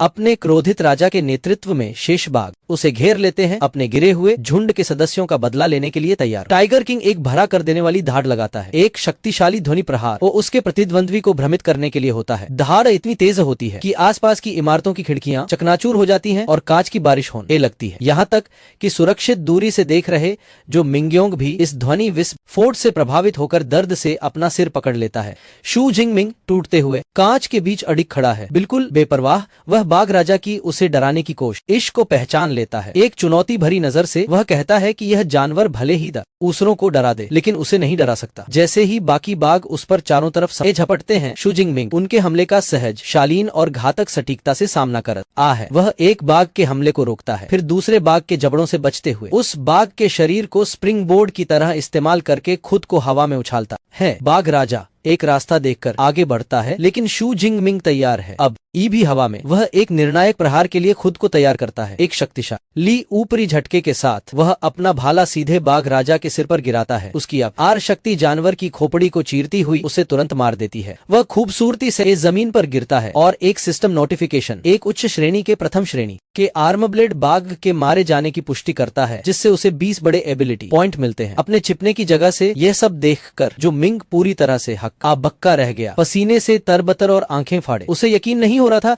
कि उसने क्या देखा। वह मन ही मन बुदबुदाता है कि एक इंसान पूरे झुंड का खात्मा कैसे कर सकता था, और सोच रहा है कि शू जिंगमिंग असल में कैसा राक्षस है। दूसरी ओर शू जिंगमिंग खुशी से फूला नहीं समा रहा है। बाघों के झुंड से मिले इतने सारे एबिलिटी पॉइंट्स देखकर वो हैरान है। वह उत्सुकता से सोच रहा है कि 12 घंटे की परीक्षा खत्म होने से पहले वो कितने पॉइंट्स जमा कर पाएगा। ये जानते हुए कि ज्यादा पॉइंट्स का मतलब ज्यादा ताकत है, वह जल्दी से शिकार के लिए जानवरों का अगले झुंड को ढूंढने का फैसला करता है। जाने से पहले जो मिंग अपने छिपने की जगह से भागता है और पूछता है कि शू जिंगमिंग ने सिर्फ एक लंबे भाले से भागों को कैसे कुचल दिया। वह पूछता है कि क्या उसकी क्षमता किसी सुदृढ़ीकरण प्रकार की है जिससे उसकी अविश्वसनीय शारीरिक क्षमता का पता चलता। बिना रुके शू जिंगमिंग बस छलांग लगाकर दूर चला जाता है और जवाब में कहता है कि वह बिजली जैसा है। जो मिंग गुस्से से भर जाता है, उसे जवाब पर यकीन नहीं होता। वह हताशा में अपन मुट्ठी भींच लेता है, यह सोचकर कि शू जिनमिंग उसे नजरअंदाज कर रहा है। कुछ ही देर बाद उसे एहसास होता है कि इतने सारे नए किलों के साथ शू जिंग का स्कोर उसके बराबर पहुंच जाएगा। वो जल्दी से अपनी स्मार्ट वॉच पर लीडर बोर्ड देखता। उसे ये देखकर बहुत हैरानी होती है कि शू जिंगमिंग न सिर्फ उसके बराबर पहुंच गया है, बल्कि उससे पूरी तरह आगे निकल गया है। लीडर बोर्ड अब शू जिंगमिंग को 1028 अंकों के साथ पहले स्थान पर दिखाता है, जबकि उन्हें 985 के साथ दूसरे स्थान पर धकेल दिया गया है। यह एहसास उसे निराशा में चीखने पर मजबूर कर देता है। दर्शकों के स्टैंड में वापस अधिकारी उत्साह से फूट रहे हैं। निर्देशक जंगवे न खड़े होते हैं और घोषणा करते हैं कि शू जिंग की उच्च भालाबाजी इस बात की पुष्टि करती है कि वह एक वास्तविक प्रतिभाशाली व्यक्ति है। वह मुस्कुराते हुए प्रिंसिपल जियाओ याओ के कंधे पर थपथ पाते हैं और घोषणा करते हैं कि शू जिंगमिंग के प्रतिनिधित्व के साथ जोंगकेंग निश्चित रूप से प्रांतीय शीर्ष 100 में आ सकता है। वह परीक्षा के बाद दूसरे हाई स्कूल के लिए आवास का वादा करते हैं, जिससे प्रिंसिपल की आंखों में आंसू आ जाते हैं। प्रिंसिपल जियाओ याओ भावुक हो जाते हैं, यह सोचकर कि शू जिंगमिंग कितना बड़ा आश्चर्य है। वो अपने चचेरे भाई घी को अन्य शीर्ष रैंक वाले छात्रों वुहा और मुंग डी के साथ देखने के लिए मुड़ आ है। टांगी खाली सड़कों की ओर इशारा करते हुए बताती है कि शू जिंगमिंग ने पहले ही सभी जानवरों को मार दिया है। वह कहती है कि क्योंकि उन्हें लड़ने के लिए कोई जानवर नहीं मिला, इसलिए उन्हें टीम बनानी पड़ी। जो मिंग स्तब्ध रह गया, यह विश्वास करना असंभव पा रहा है कि एक व्यक्ति पूरे कोर जोन को साफ कर सकता है। टांगी ने जो मिंग को बताया कि वो बता सकती है कि वो बहुत लंबे समय से रैंक की गई क्षमता का उपयोग करता नहीं है। अपनी बात को साबित करने के लिए वह उसे अपन चचेरे भाई के वर्तमान स्कोर को देखने के लिए कहती है। वह अपनी स्मार्ट वॉच को सक्रिय करती है और लीडर बोर्ड प्रकट होता है। जो मिंगियों की आंखें अविश्वास में चौड़ी हो जाती हैं, क्योंकि वो शू जिंगमिंग के नाम के बगल में खगोलीय संख्या देखता है 3435 अंक। शू जिंगमिंग को सेंट्रल जोन में मिले लगभग 700 पॉइंट। 30 को घटाने पर भी उसने 250 से ज्यादा पॉइंट्स कमाए, यानी उसने अकेले ही का और जोन में लगभग 200 खूंखार जानवरों को मार गिराया होगा। जो मिंग्यांग को सच आई का एहसास होते ही उसके चेहरे पर पसीने की बूंदें तैर गईं। ऐसा नहीं था कि शू जिंगमिंग को डर था कि कोई उसके शिकार चुरा लेगा। उसने शुरू से ही पूरे कोर ऑन पर एकाधिकार करने की योजना बनाई थी। वह उनकी वर्तमान स्थिति समझाता है। कुछ ही घंटे बचे हैं। बाकी बचे शीर्ष छात्रों ने एक टीम बना ली है। उनकी योजना सबसे अंदरूनी कोर जोन में जाने की है, एक ऐसी जगह जहां वे जानते हैं कि उच्च श्रेणी के जानवर और यहाँ तक कि एक दूसरे दर्जे के जानवर राजा भी हैं। वह मानता है कि अकेले अंदर जाना मौत की कामना होगी। फिर मुंग डी औपचारिक रूप से जो मिंग को अपनी टीम में शामिल होने के लिए आमंत्रित करता है। कोई और विकल्प न होने पर वह सहमत हो जाता है और चिल्लाता है, मुझे भी शामिल कर लो। दृश्य एक शांत चांदनी छत पर बदल जाता है। शू जिंगमिंग मारे गए जानवरों की लाशों के एक विशाल ढेर के ऊपर अकेला बैठा है। उसका भाला उसके बगल में रखा है। उसकी सारी सामग्री पूरी तरह से समाप्त हो चुकी है और वह जानता है कि परीक्षा समाप्त होने वाली है, लेकिन शक्ति की उसकी खोज अभी खत्म नहीं हुई है। वह तय करता है कि उसे और अधिक योग्यता अंक प्राप्त करने के लिए और गहराई में जाना होगा। यह जानते हुए कि सबसे भीतरी कोर जोन में दूसरे दर्जे के भयंकर जानवर हैं, वह आखिरी बार अपनी शक्ति को मजबूत करने का संकल्प लेता है। वह अपना सिस्टम पैनल खोलता है, जिससे पता चलता है कि उसने जो 13 योग्यता अंक जमा कर लिए हैं। एक शरारती मुस्कान के साथ वह अपने अंकों को एक अपग्रेड में लगाने का फैसला करता है। नई शक्ति प्राप्त करने के बाद वह एक विशाल भालू जैसे प्राणी की लाश के ऊपर खड़ा होकर राहत की सांस लेता है। उसे विश्वास है कि इस अंतिम बढ़त के साथ वह इस सब आल की युद्ध परीक्षा के अंतिम चरण को पार कर लेगा। जैसे ही अन्य शीर्ष छात्र अंतिम क्षेत्र की ओर दौड़ते हैं, उनकी अंतिम दौड़ शुरू हो जाती है। सबसे भीतर ई क्षेत्र में खंडहरों से एक भयानक नया जानवर निकलता है, एक विशाल सफेद रोएदार भेड़िए जैसा प्राणी जिसकी चमकती लाल आंखें और पीठ पर खतरनाक लाल क्रिस्टल हैं। जैसे ही अंतिम चुनौती सामने आती है, शू जिंगमिंग शांत और तैयार होकर वहां पहुंचता है। वह अपना भाला पकड़े हुए है, उसके चेहरे पर आत्मविश्वास भरा भाव है, क्योंकि वो सोच रहा है कि इस साल परीक्षा ने उसके लिए किस तरह के दूसरे दर्जे के खड़ूंखार जानवर का इंतजाम किया है। जैसे ही शू जिंगमिंग अंतिम चुनौती के लिए पहुंचता है, शीर्ष रैंक वाले छात्रों की टीम भी सबसे भीतरी कोर का क्षेत्र में पहुंच जाती है। वे तुरंत उस विशाल क्रिस्टल पीठ वाले प्राणी की पहचान एक खड़ूखदार जंगली बालू के रूप में कर लेते हैं। यह जानवर अपने पंजे के एक ही वार से एक क्षतिग्रस्त कार को चकनाचूर करके अपनी अविश्वसनीय शक्ति का प्रदर्शन करता है। यह दृश्य टीम में भय भर देता है। जो मिंगयांग चिल्लाता है कि वे बड़ी मुसीबत में हैं। मुंगी बताती है कि इस दुर्लभ जानवर की खाल ई ग्रेड में श्रद्धातु जितनी मजबूत है जिसे मिसाइलें भी भेद नहीं सकती। वह डर के मारे आग कहती है कि इसके पंजे का एक ही वार उन सभी को तुरंत मार सकता है। भारी बाधाओं को देखते हुए टेंगी ने सुझाव दिया कि वे मिशन को छोड़ दें। उनकी स्थिति उनका अनुमान से भी ज्यादा खराब है। उन्हें एहसास होता है कि परिसर की रक्षा अर्फ जानवरों के राजा द्वारा ही नहीं बल्कि उच्च श्रेणी के प्रथम श्रेणी के जानवरों के एक बड़े समूह द्वारा भी की जाती है। उनमें से एक गंभीरता से कहता है कि अगर वे अंदर गए तो जंगली बालू के हिलने डुलने से पहले ही भीड़ द्वारा उनका सफाया कर दिया जाएगा। असंभव चुनौती का सामना करते हुए टीम का एक सदस्य तुरंत ये कहते हुए खेल छोड़ देता है कि अगर आप मर जाते हैं तो उच्च अंक प्राप्त टीटी करने का कोई मतलब नहीं है। जो मिंगयांग उसे रोकने की कोशिश करता है। गुस ऐसे सवाल करता है कि अगर वह जानवरों के झुंड में मरने के लिए यूं ही दौड़ा चल आएगा तो सुंदर होने का क्या मतलब है। टीम का मनोबल पूरी तरह से टूट चुका है। अचानक मुंग डी परिसर की ओर इशारा करता है और दूसरों को देखने के लिए चिल्लाता है। वे एक अकेले व्यक्ति को उस घातक क्षेत्र में प्रवेश करते हुए देखते हैं। उसे पहचानते ही तांगी की आंखें चौड़ी हो जाती है। यह शू जिंगमिंग है जो निडरता से जानवरों के झुंड के बीचों बीच जा रहा है। जैसे ही वह शान से परिसर में छलांग लगाता है, बाकी लोग अविश्वास से देखते हैं। जो मिंग कठिन परीक्षा के बारे में शिकायत करता है, जबकि एक अन्य छात्र घबरा जाता है, चिल्लाता है कि शू जिंग के प्रवेश ने पूरे गिरोह को चौंका दिया है, जो अब उसका ध्यान अपनी ओर मोड़ रहा है। घुसपैठ से क्रोधित होकर खूंखार जानवरों का पूरा गिरोह उस पर हमला करता है।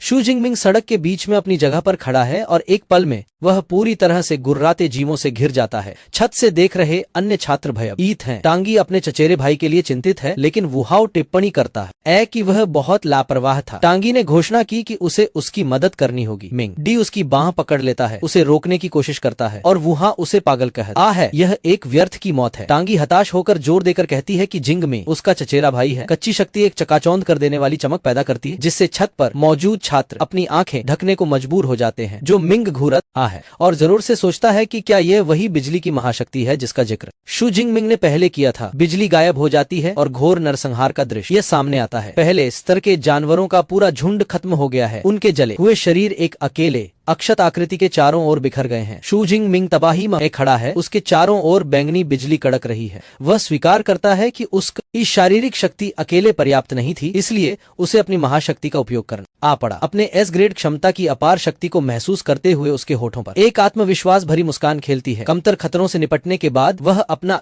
यान अंतिम चुनौती की ओर मोड़ता है। वह देखता है कि वह जंगली भालू बहुत बड़ा है और शायद फुर्तीला नहीं है, और निष्कर्ष निकालता है कि उसकी शक्तिशाली गड़गड़ाहट की क्षमता के कारण उसे काबू में किया जा सकता है। फिर उसे ध्यान आता है कि वह जानवर अकेला नहीं है, उसके कई छोटे लेकिन फिर भी खतरनाक साथी हैं। यह महसूस करते हुए कि ये जीव परेशान करने वाले हो सकते हैं, वह तय करता है कि अब बस एक ही काम करना है। दृढ़ निश्चय और चमकती आंखों के साथ वह घोषणा करता है कि वह पहले उस इलाके को साफ करेगा। वह तेजी से हरकत में आता है। उसका शरीर उसकी एस ग्रे एड बिजली की क्षमता से उन्नत है और वह चकाचौंध कर देने वाली गति से आगे बढ़ते हुए बाकी जानवरों पर धावा बोलता है। वह बिना किसी प्रयास के एक उच्च श्रेणी की छाया बिल्ली को मार गिराता है। उसकी स्मार्ट वॉच उसके मारे जाने की पुष्टि करती है और उसे 13 अंक प्रदान करती है। आत्मविश्वास से भरी मुस्कान के साथ वह अपनी महाशक्ति द्वारा अपने शरीर में की गई वृद्धि पर अचंभित होता है, लेकिन स्वीकार करता है कि वह इस खतरनाक स्थिति को ज्यादा देर तक बरकरार नहीं रख सकता। यह नते हुए कि यह गुर्गों को खत्म करने के लिए पर्याप्त है, वह अपने भाले के एक शक्तिशाली वार से आखिरी छोटे जानवर को मार गिराता है और एक उच्च श्रेणी के गेंडे के लिए 15 अंक और अर्जित करता है। इलाका साफ होने के साथ अंतिम टकराव शुरू होता है। क्रूर बालू गुस्से में दहाड़ता है, अपने विशाल पंजे जमीन पर पटक देता है और एक ऐसी शॉक वेव पैदा करता है जो फुटपाथ को चकनाचूर कर देती है। जानवर जमीन को हिलाते हुए हमला करता है। बिजली की चमक से सराबोर शू जिंगमिंग सीधे हमले का सामना करता है। एक शक्तिशाली छलांग के साथ वह हमले को चकमा देता और अपने भाले को एक विनाशकारी चाप में घुमाता है, जिससे जानवर की पीठ पर लगे एक बड़े लाल क्रिस्टल में से एक चकनाचूर हो जाता है। शू जिंगमिंग कुशलता से भाल के हमलों को चकनाचूर करते हुए और सटीक प्रहार करते हुए और अधिक क्रिस्टल तोड़ डटे हुए और जानवर को घायल करते हुए धुंधलेपन में लड़ाई जारी रखता है। जैसे ही वह जानवर राजा की सुरक्षा को ध्वस्त करता है, उसकी स्मार्ट वॉच लगातार पॉइंट्स के साथ अपडेट होती रहती है। अपने अनुचरों को गिरते देख क्रूर बालू धाड़ता है, क्रोधित होता है। बिजली की चमक से लदे शू जिंगमिंग जानवर को ताना मारते हैं और पूछते हैं कि क्या वह क्रोधित हो रहा है। वह इससे निपटने का वादा करता है। आखिरी अनुचर को संभालने के बाद जब वो आखिरी गैंडे पर हमला करता है तो भालू राजा चतुराई से देखता है। जैसे ही शू जिंग हमला करने वाला होता है, भालू राजा अप्रत्याशित गति से आगे बढ़ता है, उसे रोकने के लिए अपने ही अनुचर को चूर चूर कर देता है। शू जिंगमिंग हैरान रह जाता है, यह महसूस करते हुए कि जानवर ने उसकी छाल का अंदाजा लगा लिया था। भालू राजा अपने पंजे आपस में टकराता है, अपने आखिरी अनुचर की बलि देकर एक विनाशकारी शॉक वेव बनाता है जो जमीन और आसपास की कारों को तहस नहस कर देती है। आखिरी गैंडा विस्फोट में टुकड़े टुकड़े हो जाता है। हालांकि हमला अपने लक्ष्य को नुकसान पहुंचाने में नाकाम रहता है। शू जिंगमिंग अपनी बिजली की आभा से घिरा हुआ शान से हवा में उछलता है और विस्फोट से अछूता और सुरक्षित उतरता है। युद्ध क्षेत्र से कमजोर खतरों के खत्म होने के बाद केवल 2 राजा ही बचे हैं। शू जिनमिंग जरूर से मुस्कुराता है, उसका शरीर शक्ति से चटक रहा है। वो घोषणा करता है कि अब जब कोई अनुचर नहीं बचा है तो ये देखने का समय आ गया है कि क्या जानवर की कवच जैसी खाल उसकी गड़गड़ाहट का सामना कर सकती है। एक शक्तिशाली प्रहार के साथ शू जिंगमिंग अपना बिजली से ढका भाला खूनी जन गली भालू के सिर में घोंप देता है। इस प्रहार से बैंगनी ऊर्जा का एक विशाल विस्फोट होता है जो उसके पीछे चल रहे ड्रोन को ढक लेता है, जिससे उसका कैमरा फीड कर जाता है। छत पर मौजूद छात्र शॉक वेव की चपेट में आ जाते हैं और विस्फोट से अपन चेहरे बचा लेते हैं। दर्शक दीर्घा में अधिकारी स्थिर फिल्म स्क्रीन पर स्तब्ध और मौन भाव से देखते रह गए। निर्देशक जंग वेनशान चौंक कर प्रिंसिपल शियाओ याओ की ओर मुड़े और उन्होंने चिल्लाकर पूछा कि क्या उन्होंने जो शक्ति देखी है उसे ई क्लास क्षमता कहा है और उन पर मजाक करने का आरोप लगाया। एक और अधिकारी ही हैरान होकर कहता है कि शू जिंगमिंग एक उच्च श्रेणी के प्रथम श्रेणी के जानवर को तुरंत मार सकता है और दूसरे श्रेणी के बॉस से लड़ सकता है। एक ऐसा कारनामा जिसे करने में एक क्लास उपयोगकर्ता भी संघर्ष करेगा। प्रिंसिपल शियाओ याओ पसीने से तर और असमंजस में केवल अनुमान लगा सकते हैं कि यह एक दुर्लभ क्षमता परिवर्तन हो सकता है। बहरहाल निर्देशक जंग वेन शान हंसते हुए कहते हैं कि आज के बाद महान शिया राष्ट्र शू जिंगपिंग के नाम से हिल जाएगा। युद्ध के मैदान में वापस शू जिंगपिंग के हमले का नतीजा स्पष्ट है। खून का प्यासा जंगली भालू अपने सिर पर गहरे घाव से घायल हो जाता है, लेकिन वह पराजित नहीं होता। जानवर दहाड़ता है और शू जिंगमिंग को अपने पंजे से मारता है, जिससे वह उड़ जाता है। वह स्तब्ध रह जाता है।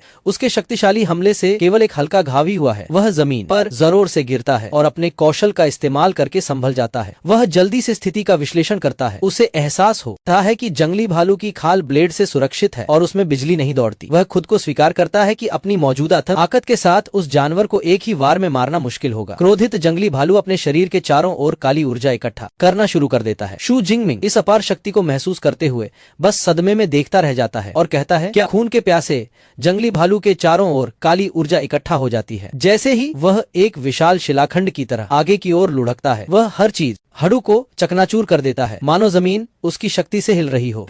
शू जिंगमिंग मलबे पर वापस कूद जाता है। उसके चारों ओर बैंगनी बिजली चमकती है। खुद को तैयार करता है। वह हैरान है कि जानवर ने इतनी जल्दी अपना एयर्स कौशल कैसे सक्रिय कर दिया और यह समझ गया कि जानवर सचमुच उससे नफरत करता है। एक नोट में बताया गया है, बेरसर्क एक जानवर का प्रति कौशल है, मानव युद्ध तकनीक की तरह। क्रोधित जानवर जो अब काली ऊर्जा से आच्छादित है झुक जाता है। वह एक भरा कर देने वाली दहाड़ लगाता है, फिर और तेज गति और प्रचंडता से हमला करता है। शू जिंगमिंग प्रभावित होता है और बेरसर्क अवस्था में जानवर की अद्भुत शक्ति पर टिप्पणी करता है। हालांकि वह जानता है कि बेरसर्क अवस्था की एक कीमत होती है। जानवर अपनी बुद्धि खो देता है, पूरी तरह से सहज ज्ञान पर काम करता है। वह जल्दी से एक नई रणनीति बनाता है। उसे उसके हमलों से बचना है होगा और अपनी उत्कृष्ट चपलता का उपयोग करके उसे दूर रखना होगा। वह अपनी योजना को अमल में लाता है, अविश्वसनीय गति से जानवर के लगातार हमलों को चकमा देता है। वह जानता है कि उसे अस्थायी रूप से रोकने के लिए सही मौके का इंतजार करना होगा। जैसे ही जानवर झपटता है, वह अपने भाले में बिजली भरता है और उसे आगे की ओर फेंकता है, जिससे ऊर्जा का एक विस्फोट होता है जो जानवर के बाजू पर लगता है। इस हमले से विशालकाय जीव एक महत्वपूर्ण क्षण के लिए स्तब्ध रह जाता है। उसका शरीर बिजली के झटके से कांप उठता है। यही वो मौका था जिसकी उसे जरूरत थी। जानवर के अचेत होने पर शू जिंग की आंखें चमक उठती हैं और वह अपने अंतिम हमले की तैयारी करता है। वह अपना हाथ उठाता है और भारी मात्रा में बैंगनी और नीली ऊर्जा इकट्ठा करता है। वह अपनी एस रैंक क्षमता की पूरी शक्ति का इस्तेमाल करता है, चिल्लाते हुए 9 स्वर्गों की दिव्य बिजली, इसे फोड़ दो। दिव्य बिजली की एक विशाल धारा आकाश से नीचे आती है और खून के प्यासे जंगली भालू पर टूट पड़ती है। वह जानवर विस्फोट में घिर जाता है। उसकी दहाड़ें चटकती ऊर्जा में दब जाती हैं। जब रोशनी फीकी पड़ जाती है तो विशालकाय जानवर निश्चल पड़ा रहता है। उसके जले हुए शरीर से धुआं उठता है। शू जिंग मिंग उसके ऊपर खड़ा है। उसके चेहरे पर एक आत्मविश्वास भरी मुस्कान है और बैंगनी बिजली उसकी उंगलियों के चारों ओर नाच रही है। वह कहता है कि उसकी बैंगनी दिव्य बिजली के आधे मिनट बाद सबसे मजबूत रक्षा भी उसका सामना नहीं कर सकी। हालांकि लड़ाई अभी खत्म नहीं हुई है। जानवर की आंख खुल जाती है, एक भयंकर लाल रोशनी से चमक उठती है। एक आखिरी हताश दहाड़ के साथ वह झपट्टा मारता है। उसके विशाल जबड़े आखिरी काटने के लिए खुल जाते हैं। उसके शरीर में उमड़ती विद्युत शक्ति उसे अस्थायी रूप से लकवाग्रस्त कर देती है, जिससे वह अपने लक्ष्य से कुछ इंच की दूरी पर ही जम जाता है। अपना मौका देखकर शू जिंग गमिंग शांति से कहता है, समय आ गया है। वह अपनी बची हुई सारी शक्ति अपने बाले में समेट लेता है। उसकी आंखें चमक रही हैं। वह अपनी चरम तकनीक का इस्तेमाल करते हुए कहता है, बिजली आंधी टूट। वह हमला बोल देता है। बिजली का एक विशाल गोला लकवाग्रस्त जानवर के खुले मुंह से टकराता है। विस्फोट बहुत जोरदार होता है। शक्ति का एक भंवर जानवर को अंदर से चीरता हुआ सड़क पर एक बड़ा गड्ढा बना देता है। विस्फोट की कट अंततः शक्तिशाली द्वितीय श्रेणी के जानवर को हमेशा के लिए नीचे गिरा देती है। उसका विशाल शरीर फुटपाथ पर गिर जाता है। पराजित एक सिस्टम नोटिफिकेशन हत्या की पुष्टि करता है और उसे 124 अतिरिक्त योग्यता अंक प्रदान करता है। जानवर राजा के बगल में घुटने टेककर शू जिंग मिंग राहत की सांस लेता है और कहता है कि अंतिम युद्ध समाप्त हो गया है। उसे याद आता है कि द्वितीय श्रेणी के जानवर से निपटने के लिए उसने अपनी बिजली आंधी तकनीक को उन्नत किया था और वह उसकी शक्ति से प्रसन्न है। उसके चेहरे पर एक विजयी मुस्कान फैल जाती है। वह बताता है कि हालांकि ये लड़ाई सिर्फ 2 मिनट तक चली, लेकिन ये अब तक का उसका सबसे रोमांचक अनुभव था। फिर वह सोचता है कि कोर एरिया के सभी जानवरों को खत्म करने के बाद उसे कितने अंक मिलेंगे। रात होते ही परीक्षा समाप्त हो जो आती है। दर्शक दीर्घा में वापस आकर मुख्य स्क्रीन पर अंतिम परिणाम के रूप प्रदर्शित होते हैं और भीड़ तालियां बजाती है। पहले स्थान पर शू जिंग मिंग हैं, जिनके अविश्वसनीय स्कोर 10,800। दूर से दूसरे नंबर पर अंकों के साथ जो मिंगयांग हैं, उसके बाद 945 अंकों के साथ वुहाओ है। अधिकारी बेहद खुश हैं। निदेशक जंग वेनशान, प्रिंसिपल शियाओ याओ और एक शक चेन फैन खुशी से उछल पड़े और खुशी से झूम उठे। वे जश्न मनाते हैं कि शू जिंग मिंग ने न केवल उनके शहर का रिकॉर्ड तोड़ा, बल्कि पूरे जंगनान प्रांत का रिकॉर्ड तोड़ दिया। वे उसे प्रतिभाशाली कहते हैं। उन्हें याद आता है कि पिछले साल के प्रांतीय चैंपियन ने केवल 8,000 से कुछ अधिक अंक बनाए थे। उसके स्कोर के साथ वे घोषणा करते हैं कि शू जिंग मिंग ने इस साल के चैंपियन खिताब के लिए लगभग पहले ही तैयारी कर ली है। विनाश के बीच खड़े होकर शू जिंग मिंग ने आसमान की ओर देखा और पाया कि अब ज्यादा समय नहीं बचा है। वह आत्मविश्वास से भरी मुस्कान के साथ अपनी उपलब्धियों पर विचार करता है। उसने आंतरिक घेरे और मुख्य क्षेत्र के सभी खूंखार जानवरों को मार गिराया है। समय बचने पर वह केंद्रीय क्षेत्र में वापस जाने का फैसला करता है ताकि वह जितने भी बचे हुए जानवर हों उन्हें मार सके। टांग ये हैरान है कि उसके चचेरे भाई ने एक टियर 2 जानवर राजा को मार डाला, जबकि जो मिंगयांग परेशान है, सोच रहा है कि जब शू जिंग मिंग पहले से ही पहले स्थान पर है तो वो वापस क्यों जा रहा है। मंगत सही ढंग से अनुमान लगाता है कि वह केंद्रीय क्षेत्र में वापस जा रहा है। भयानक एहसास उस पर छा जाता है और वह जोर से सोचती है कि क्या वह शेष सभी जानवरों को खत्म करने के लिए वापस जा रहा है। अन्य छात्र एर उसकी महत्वाकांक्षा पर अवाक है। वास्तविकता उन्हें मार देती है। जो मिंग को एहसास होता है कि शू जिंग की गति के साथ वह वास्तव में ऐसा कर सकता है। यदि वे जल्द ही नहीं जाते हैं तो उन्हें अंतिम घंटे में एक भी अंक नहीं मिल सकता है। वह घोषणा करता है कि उनकी टीम खत्म हो गई है और पहले निकल जाता है। अन्य लोग जल्दी से पीछा करते हैं किसी भी शेष जानवरों का शिकार करने के लिए। 1 घंटे बाद थकी हुई टांगी अपने माथे से पसीना पोंछ रही है और आह भर रही है कि आखिरकार परीक्षा खत्म हो गई। दूसरी तरफ एक छात्र पास होने से बस एक कदम दूर होने से निराश है, जबकि दूसरा मुश्किल से पास होने का जश्न मना रहा है। इस नरसंहार के बीच शू जिंग मिंग अपने आखिरी शिकार पर खड़ा है, असंतुष्ट दिखते हुए। वह सोच रहा है कि परीक्षा इतनी जल्दी क्यों खत्म हो गई। उसे लग रहा है कि अभी उसका काम पूरा नहीं हुआ है। जैसे ही छात्र परीक्षा स्थल से बाहर निकलते हैं, गार्ड उनका स्वागत करते हैं। उनके चेहरों पर थकान और राहत का मिला जुला भाव है। बाहर टांगी की दोस्त शियाओया अभी भी शूजिंग की था, कद से सदमे में है। वह टांग शी से लिपट जाती है और तीसरी बार पूछती है कि क्या शू जिंगमिंग वाकई उसका ई चचेरी बहन है। थकी हुई टांगी पुष्टि करती है कि वह है। शियाओ का प्यार वापस आ गया है। शर्माते हुए वह टांग ची से उसका संपर्क विवरण मांगती है। टांगी उसे याद दिलाती है कि कल तक उसे कोई दिलचस्पी नहीं थी। शियाओया जल्दी से कहती है कि अब चीजें अलग हैं, क्योंकि वह परीक्षा में प्रथम आया है, और फिर भीख मांगती रहती है। उनकी बातचीत शोरगुल से बाधित होती है। कोई चिल्लाता है कि शू जिंगमिंग बाहर आ रहे हैं। नए चैंपियन को देखने के लिए छात्रों की एक विशाल भीड़ बाहर निकलने के रास्ते पर उमड़ पड़ती है। शू जिंगमिंग गेट से बाहर निकलते हैं। उनके चेहरे पर शांति है और उनके कंधे पर भाला। उनका स्वागत जयकार और बधाइयों से होता है। कुछ लोग मजाक में उनसे उनके 100 अंक देने के लिए कहते हैं। वह मुस्कुराते हैं और हाथ हिलाते हैं। अचानक मिली प्रसिद्धि को महसूस करते हुए बसों की ओर चलते हैं। भीड़ में वुहा और जो मिंग्यांग देखते हैं। वुहाओ टिप्पणी करते हैं कि जोइंग को उस स्थित ई में होना चाहिए था, लेकिन जो मिंग विनम्रता से जवाब देते हैं कि वह अपने अंकों से संतुष्ट है, ये स्वीकार करते हुए कि उन्हें कभी नहीं पता था कि दूसरा हाई स्कूल ऐसा राक्षस पैदा कर सकता है। ऊ जिंग मिंग बस में चढ़ पाते, इससे पहले ही उन्हें प्रिंसिपल जयाओ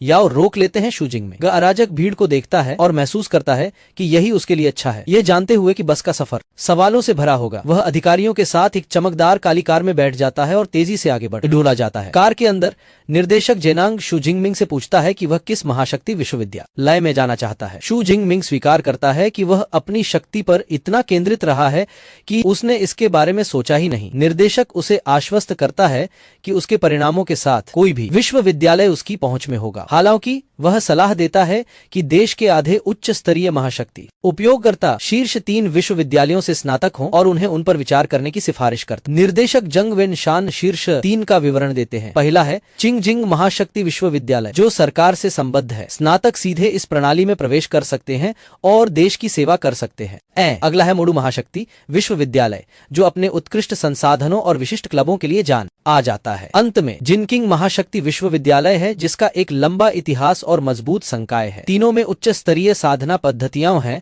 जो सार्वजनिक नहीं है। शू जिंगमिंग ध्यान से सुनता। वह समझता है कि जागृत व्यक्तियों को सच्चे महाशक्ति उपयोगकर्ता बनने के लिए इन विशेष विधियों की आवश्यकता होती है। वह पूछता है कि शीर्ष स्तरीय साधना विधि क्या विशेष बनाती है। निर्देशक समझा है कि शुरुआती विधि के साथ आगे बढ़ने में 3 से 4 साल लगेंगे। शीर्ष स्तरीय विधि के साथ इसम केवल आधा साल लगता है। वह शू जिंगमिंग को आश्वस्त करता है कि अपने परिणामों के साथ वह शीर्ष 3 विश्वविद्यालयों से भी विशेष प्रवेश के लिए योग्य हो जाएगा। अधिकारियों को छोड़ने के बाद शू जिंगमिंग देर रात अपने अपार्टमेंट में वापस आता है। अगले दिन वह शॉवर में है, ताजा महसूस कर रहा। वो अपने सिस्टम पैनल की जांच करता है और देखता है कि उसके पास 135 और 34 क्षमता अंक शेष हैं, जो उनका अनुसार एक महाशक्ति विश्वविद्यालय के लिए पर्याप्त है। जैसे ही वह सूखता है, वह सोचता है कि या उसके नामांकन के बाद पशु हत्या प्रतियोगिताएं होंगी। टैंग छी ने देखा कि दरवाजा टूटा हुआ है और उसने सोचा कि चुपके से अंदर घुसकर उसे सरप्राइज देने का यही सबसे अच्छा मौका है। वे अंदर गए और टैंग छी ने खुशी से चिल्लाकर सरप्राइज दिया। उसकी टाइमिंग बहुत खराब थी। शू जिंगमिंग सिर्फ एक तौलिया पहने अभी बाथरूम से बाहर निकला था। वह अपनी चाची और चचेरे भाई को देखकर चौंक गया। उसकी चाची भी उतनी ही घबराई हुई थी। पूछती है कि वह क्या कर रहा है, जबकि टैंगची शर्मा गया और अवाक रह गया। फिर उसकी चाची ने खंडहर हो चुके अपार्टमेंट को देखा और गुस्से से पूछा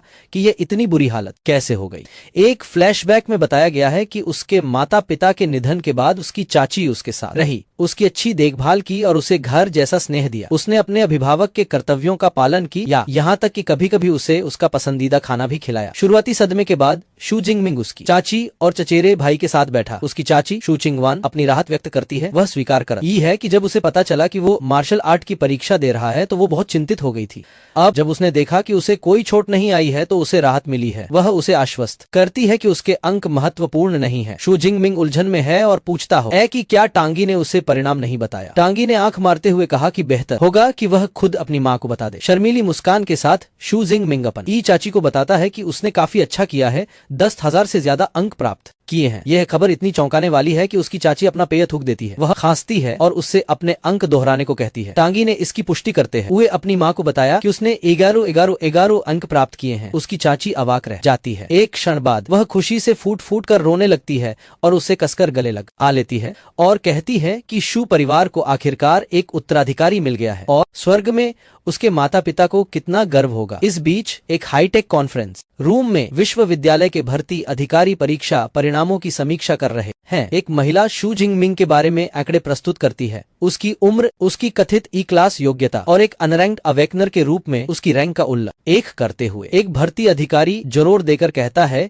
कि अगर अंक असली हैं तो उन्हें इस छात्र को भर्ती करना ही होगा। एक और शंकालु है तर्क देते हुए कि उसकी रैंक के आधार पर वह इतना ऊंचा स्कोर हासिल नहीं कर सकता था। बहस जारी है। कुछ लोग तर्क देते हैं कि उसकी योग्यता कम से कम ए क्लास या एस क्लास की है। एक और भर्तीकर्ता उपहास करता है यह सुझाव देते हुए कि उसने धोखाधड़ी की होगी। इससे पहले कि बहस बढ़ जाए एक वरिष्ठ व्यक्ति उन्हें रुकने के लिए कहता है। एक प्रभावशाली उपस्थिति वाली महिला निर्णय लेती है। वह टीम को निर्देश देती है कि शू जिनमिंग को फिलहाल एस क्लास विशेष भर्ती के रूप में सूचीबद्ध किया जाए। जहां तक एक स्कोर वास्तविक है वह घोषणा करती है कि वह व्यक्तिगत रूप से जांच करने के लिए जंग चेंग के पास जाएगी। परीक्षा के अगले दिन शू जिंगमिंग को अपन फोन पर एक सूचना मिलती है कि जंगनान प्रांत मार्शल आर्ट परीक्षा की रैंकिंग जारी की गई है। उन्हें सूचित किया जाता है कि उन्होंने 11 सरकोंता चौरमकों के आश्चर्यजनक स्कोर के साथ प्रांत में पहला स्थान प्राप्त किया है। जंगनान प्रांत के शीर्ष विद्वान के रूप में अपनी उपलब्धि का जश्न मनाते हुए उनके चेहरे पर आश्चर्यजनक खुशी फैल जाती है। उनकी सफलता की खबर तेजी से ऑनलाइन फैलती है और गर्म खोज विषयों पर हावी हो जाती है। संशयवादी इस संभावना को नकारते हैं जबकि अन्य प्रमाण के लिए परीक्षा का वीडियो देखने की मांग करते हैं। संदेह के जवाब में एक पुरस्कार समारोह आयोजित किया जाता है जहां प्रधानाचार्य ज़ियाओ याओ मीडिया को संबोधित करते हैं। एक महिला पत्रकार सीधे उनसे शू जिंगमिंग के परिणामों की अमाणिकता समझाने के लिए कहती है। प्रधानाचार्य ज़ियाओ याओ विश्वास के साथ कहते हैं कि स्कूल की वेबसाइट ने शू जिनमिंग की परीक्षा का वीडियो अपलोड कर दिया है जो परीक्षा की निष्पक्षता की पुष्टि करता है। वीडियो देखते ही लोग चकित रह जाते हैं और कहते हैं कि शू जिंगमिंग ने एक ही बार में प्रथम श्रेणी के गैंडे की खोपड़ी को भेद दिया जिससे प्रथम श्रेणी के महामानव से भी अधिक शक्तिशाली शक्ति का प्रदर्शन होता है। वे सवाल करते हैं कि ई क्लास बिजली जैसी क्षमता वाले सी व्यक्ति के लिए यह कैसे संभव है। प्रधानाचार्य ज़ियाओ याओ मुस्कुराते हुए सब ई को आश्वस्त करते हैं कि वीडियो से साबित होता है कि परिणाम वास्तविक हैं और शू जिंगमिंग की प्रशंसा करते हैं कि वे जंग चेंग के पहले छात्र हैं जिन्होंने शीर्ष विद्वान का दर्जा हासिल किया है। इसके बाद निदेशक ज़ियाओ याओ शू जिंगमिंग को बधाई देते हुए 10 लाख युआन का एक बड़ा चेक देते हैं। वह घोषणा करते हैं कि महाशक्ति प्रशिक्षण विधियों के साथ यह नकद पुरस्कार नगर शिक्षा ब्यूरो की ओर से एक उपहार है। इसके अतिरिक्त नगर सरकार एक समान बोनस और एक लग्जरी विला प्रदान करेगी। रिपोर्टर उत्सुकता से इस क्षण को कैद करते हैं। इस बीच 2 अंगरक्षक ऑन के साथ एक कमांडिंग महिला एक कार के पास खड़ी है और टिप्पणी करती है कि जंगल ने फुटेज जारी करने के बावजूद यह गारंटी नहीं देता कि शू जिंगमिंग ने प्रदर्शन बढ़ाने वाली दवाओं का उपयोग नहीं किया था। वह कहती है कि सबसे महत्वपूर्ण कदम उसके महाशक्ति स्तर की पुष्टि करना है। समारोह में वापस निर्देशक ज़ियाओ याओ ने शिक्षक चेनफान से पूछा कि उस दिन के नायक शू जिंगमिंग अभी तक क्यों नहीं आए हैं। शिक्षक चेनफॉन मुस्कुराते हुए बताते हैं कि उन्होंने अभी शू जिंगमिंग से बात की थी जिन्होंने कहा कि वह अभी भी मार्शल आर्ट जिम में प्रशिक्षण ले रहे हैं। निर्देशक हंसते हैं यह आश्चर्यजनक पाते हुए कि नया शीर्ष विद्वान परीक्षा के बाद भी प्रशिक्षण ले रहा है। दृश्य एक बैठक कक्ष में बदल जाता है जहां प्रिंसिपल ज़ियाओ याओ 3 डरावने व्यक्तित्वों को जिन्हें वे शिक्षक कहकर संबोधित करते हैं घबराहट में चाय परोस रहे हैं। जब उनमें से एक ने लापरवाही से चाय रख दी तो प्रिंसिपल ज़ियाओ याओ को पसीना आ गया क्योंकि वे इन उच्च स्तरीय महामानवों से निकलन वाले शक्तिशाली आभामंडल के बारे में सोच रहे थे जिससे उनका दिल कांप उठा। ये तीनों व्यक्ति देश के शीर्ष महाशक्ति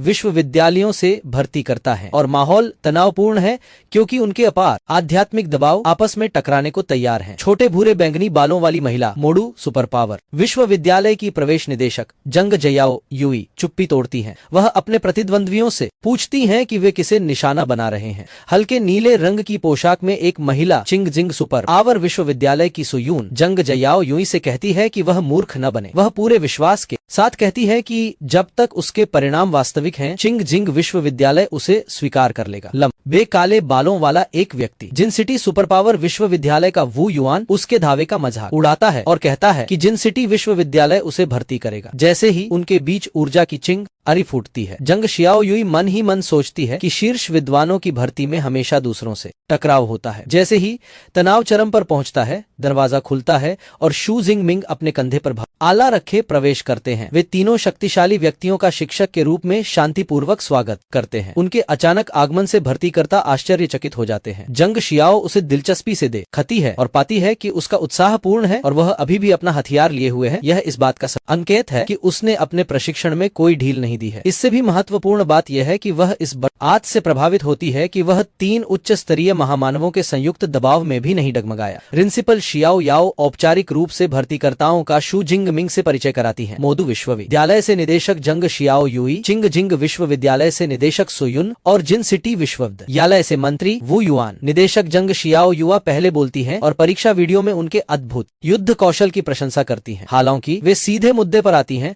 पूछती हैं कि उनकी महाशक्ति अब ई क्लास की कमजोर बिजली क्यों नहीं लगती और स्पष्टीकरण मांगती हैं। इस प्रश्न की अपेक्षा कर हुए शू जिंग मिंग ने एक तैयार उत्तर दिया। उन्होंने शांति से समझाया कि परीक्षा से पहले घर पर प्रशिक्षण के दौरान उन पर प्राकृतिक बिजली गिरी और उनकी महाशक्ति बहुत अधिक प्रबल हो गई। वो युआन और सू यूं तुरंत इस निष्कर्ष पर पहुंचे कि यह महाशक्ति उत्परिवर्तन जैसा लग रहा है। फिर जंग शिया ओ यू ने सुझाव दिया कि शू जिंग मिंग को शायद अपनी उत्परिवर्तित महाशक्ति के वास्तविक स्तर का पता नहीं है। वह अपने साथ एक महाशक्ति संसूचन यंत्र लाई थी और उन्हें इसे आजमाने के लिए आमंत्रित किया। उन्होंने एक चमकता हुआ गोलाकार यंत्र दिया और उन्हें उस पर अपनी महाशक्ति का प्रयोग करने के लिए कहा। शू जिंग मिंग यंत्र पर अपना हाथ रखा और अपनी शक्ति का प्रयोग किया। उनसे बैंगनी और सफेद बिजली की एक विशाल प्रचंड लहर फूटी जिसने यंत्र को ढक लिया। सो यूं बिजली की तीव्र शक्ति से स्पष्ट रूप से स्तब्ध रह गई। संसूचन यंत्र ने अपना स्कैन पूरा किया। महाशक्ति की पहचान बैंगनी बादल दिव्य वज्र के रूप में की गई है, लेकिन जैसे ही यह रेटिंग देने की कोशिश करता है, ये अनियमित रूप से बीप करता है और दरारें दिखाई देती हैं। सुनहरी रोशनी की एक चमक में यंत्र ओवरलोड हो जाता है और टुकड़ों में फट जाता है। विस्फोट से पूरे कमरे में बिजली के आर्क भेजे जाते हैं जिससे सभी चौंक जाते हैं। हैरान प्रिंसिपल जियो याओ पूछते हैं कि क्या हो रहा है। वो युआन और सुयुन हालांकि रोम आंचित दिखते हैं। वे कहते हैं कि स्थिति की पुष्टि हो गई है। उनकी शक्ति ने छोटे उपकरण को ओवरलोड कर दिया है, जिसका अर्थ है कि उनकी क्षमता का स्तर कम से कम एस क्लास होना चाहिए। शू जिंग की एस क्लास क्षमता की पुष्टि के साथ निर्देशक जंग शियाओई मुस्कुराते हैं, यह सोचकर कि उन्होंने इस बार सही व्यक्ति पर दांव लगाया। जिन सिटी यूनिवर्सिटी के वू युआन सबसे पहले प्रस्ताव रखते हैं और जरो रजर से कहते हैं कि उनका विश्वविद्यालय शू जिंग मिंग को 40 लाख का प्रवेश बोनस, सी क्लास उपकरण ओं का पूरा सेट और 4 साल तक सभी महाशक्ति प्रशिक्षण विधियों तक मुफ्त पहुंच प्रदान करेगा। चिंग जिंग यूनिवर्सिटी की सुयून उनके प्रस्ताव पर हंसती हैं। वह एक आकर्षक मुस्कान के साथ शू जिंग मिंग ग की ओर मुड़ती हैं और अपना प्रस्ताव पेश करती हैं, जिसमें 50 लाख का प्रवेश बोनस और 4 साल तक उनकी सभी एस क्लास महाशक्ति प्रशिक्षण विधियों और युद्ध तकनीकों तक मुफ्त पहुंच शामिल है। शू जिंग गमिंग उनके उदार प्रस्ताव से दंग रह जाती हैं। अंततः मोडू महाशक्ति विश्वविद्यालय की जंग शियाओ युवा अपनी चाल चलती है। वह कहती है कि मोडू नकद बोनस या उपकरण नहीं देता, लेकिन साधना विधियों पर अन्य प्रस्तावों से मेल खा सकता है। फिर वह अपना तुरूप का पत्ता खोलती है और कहती है कि वे साला ना एक एस श्रेणी साधना संसाधन भी प्रदान करेंगे। एस श्रेणी संसाधन का उल्लेख वो युआन और सुयुन दोनों को पूरी तरह से चौंका देता है। इस शब्द से अपरिचित शू जिंग मिंग पूछता है कि एस श्रेणी साधना संसाधन क्या है। जंग शियाओ युई समझाती है और पूछती है कि क्या उसने ड्रैगन प्रकार के भयंकर जानवर ओं के बारे में सुना है। वह कहती है कि वे जन्मजात शक्ति वाले जीव हैं जो चौथे या 5वें स्तर पर पैदा होते हैं, अन्य जानवरों से कहीं बेहतर। फिर वह आश्चर्यजनक विवरण बताती है। एस श्रेणी के साधनों में 8वें स्तर के वयस्क ड्रैगन प्रकार के भयंकर जानवर का हृदय रक्त शामिल है। इस ड्रैगन रक्त का सेवन करने के बाद व्यक्ति का शरीर बहुत मजबूत हो जाएगा और उसकी शारीरिक शक्ति ड्रैगन प्रकार के जानवर के बराबर हो जाएगी। वह इस बात पर जोर देती है कि प्रत्येक एस श्रेणी संसाधन इसी स्तर का है। अन्य भर्तीकर्ता अवाक रह जाते हैं। सो यून स्वीकार करती है कि वह भी लुभाई गई है। मोडू की संपत्ति पर टिप्पणी करते हुए वो युआन घबराया हुआ बताता है कि एस क्लास संसाधन आमतौर पर शीर्ष छात्रों के लिए आरक्षित होते हैं और उन्हें एक नए छात्र को देने की पेशकश अनसुनी है। वे दोनों महसूस करते हैं कि वे अब प्रतिस्पर्धा नहीं कर सकते। सभी प्रस्तावों के साथ 3 भर्तीकर्ता शू जिंग मिंग के सामने खड़े हैं। उन्हें बताते हैं कि यह अपना निर्णय लेने का समय है। एक आत्मविश्वास दृढ़ मुस्कान के साथ शू जिंग मिंग बिना किसी हिचकी हिचकिचाहट के अपना जवाब देते हैं, घोषणा करते हैं कि उन्होंने मोडू सुपर पावर विश्वविद्यालय को चुना है। अपनी पसंद के साथ शूजिंग बताते हैं कि उन्होंने मोडू सुपर पावर विश्वविद्यालय को चुना न केवल उनके शानदार प्रस्ताव के लिए, बल्कि इसलिए कि इसका युद्ध प्रशिक्षण विश्वविद्यालय गठबंधन में सर्वश्रेष्ठ है। उनके निर्णय से प्रसन्न होकर निदेशक जंग शियाओ ने एक चमकदार प्रवेश पत्र तैयार किया और शू जिंगमिंग को देते हुए उनका स्वागत किया। उन्होंने शू जिंगमिंग को बताया कि हालांकि नए छात्र 1 सितंबर को विशेष भर्ती के रूप में नामांकन करते हैं, लेकिन वह जल्दी पंजीकरण करा सकते हैं और उन्हें रहने की जगह दी जाएगी। उत्सुक शू जिंगमिंग ने पूछा कि क्या वह पुस्तकालय की महाशक्ति प्रशिक्षण विधियों और युद्ध तकनीकों को पहले से ही प्राप्त कर सकते हैं। जंग शियाओ यू बिना किसी हिचकिचाहट के सहमत हो गए और कहा कि स्कूल उन्हें एक निजी अध्ययन कक्ष प्रदान कर सकता है। उन्होंने शू जिंगमिंग को अपना संपर्क कार्ड देते हुए कहा कि मैजिक सिटी पहुंचने पर उनसे संपर्क करें। अपना प्रवेश पत्र पकड़े हुए शू जिंगमिंग मुस्कुराते हुए निदेशक की ओर देखते हैं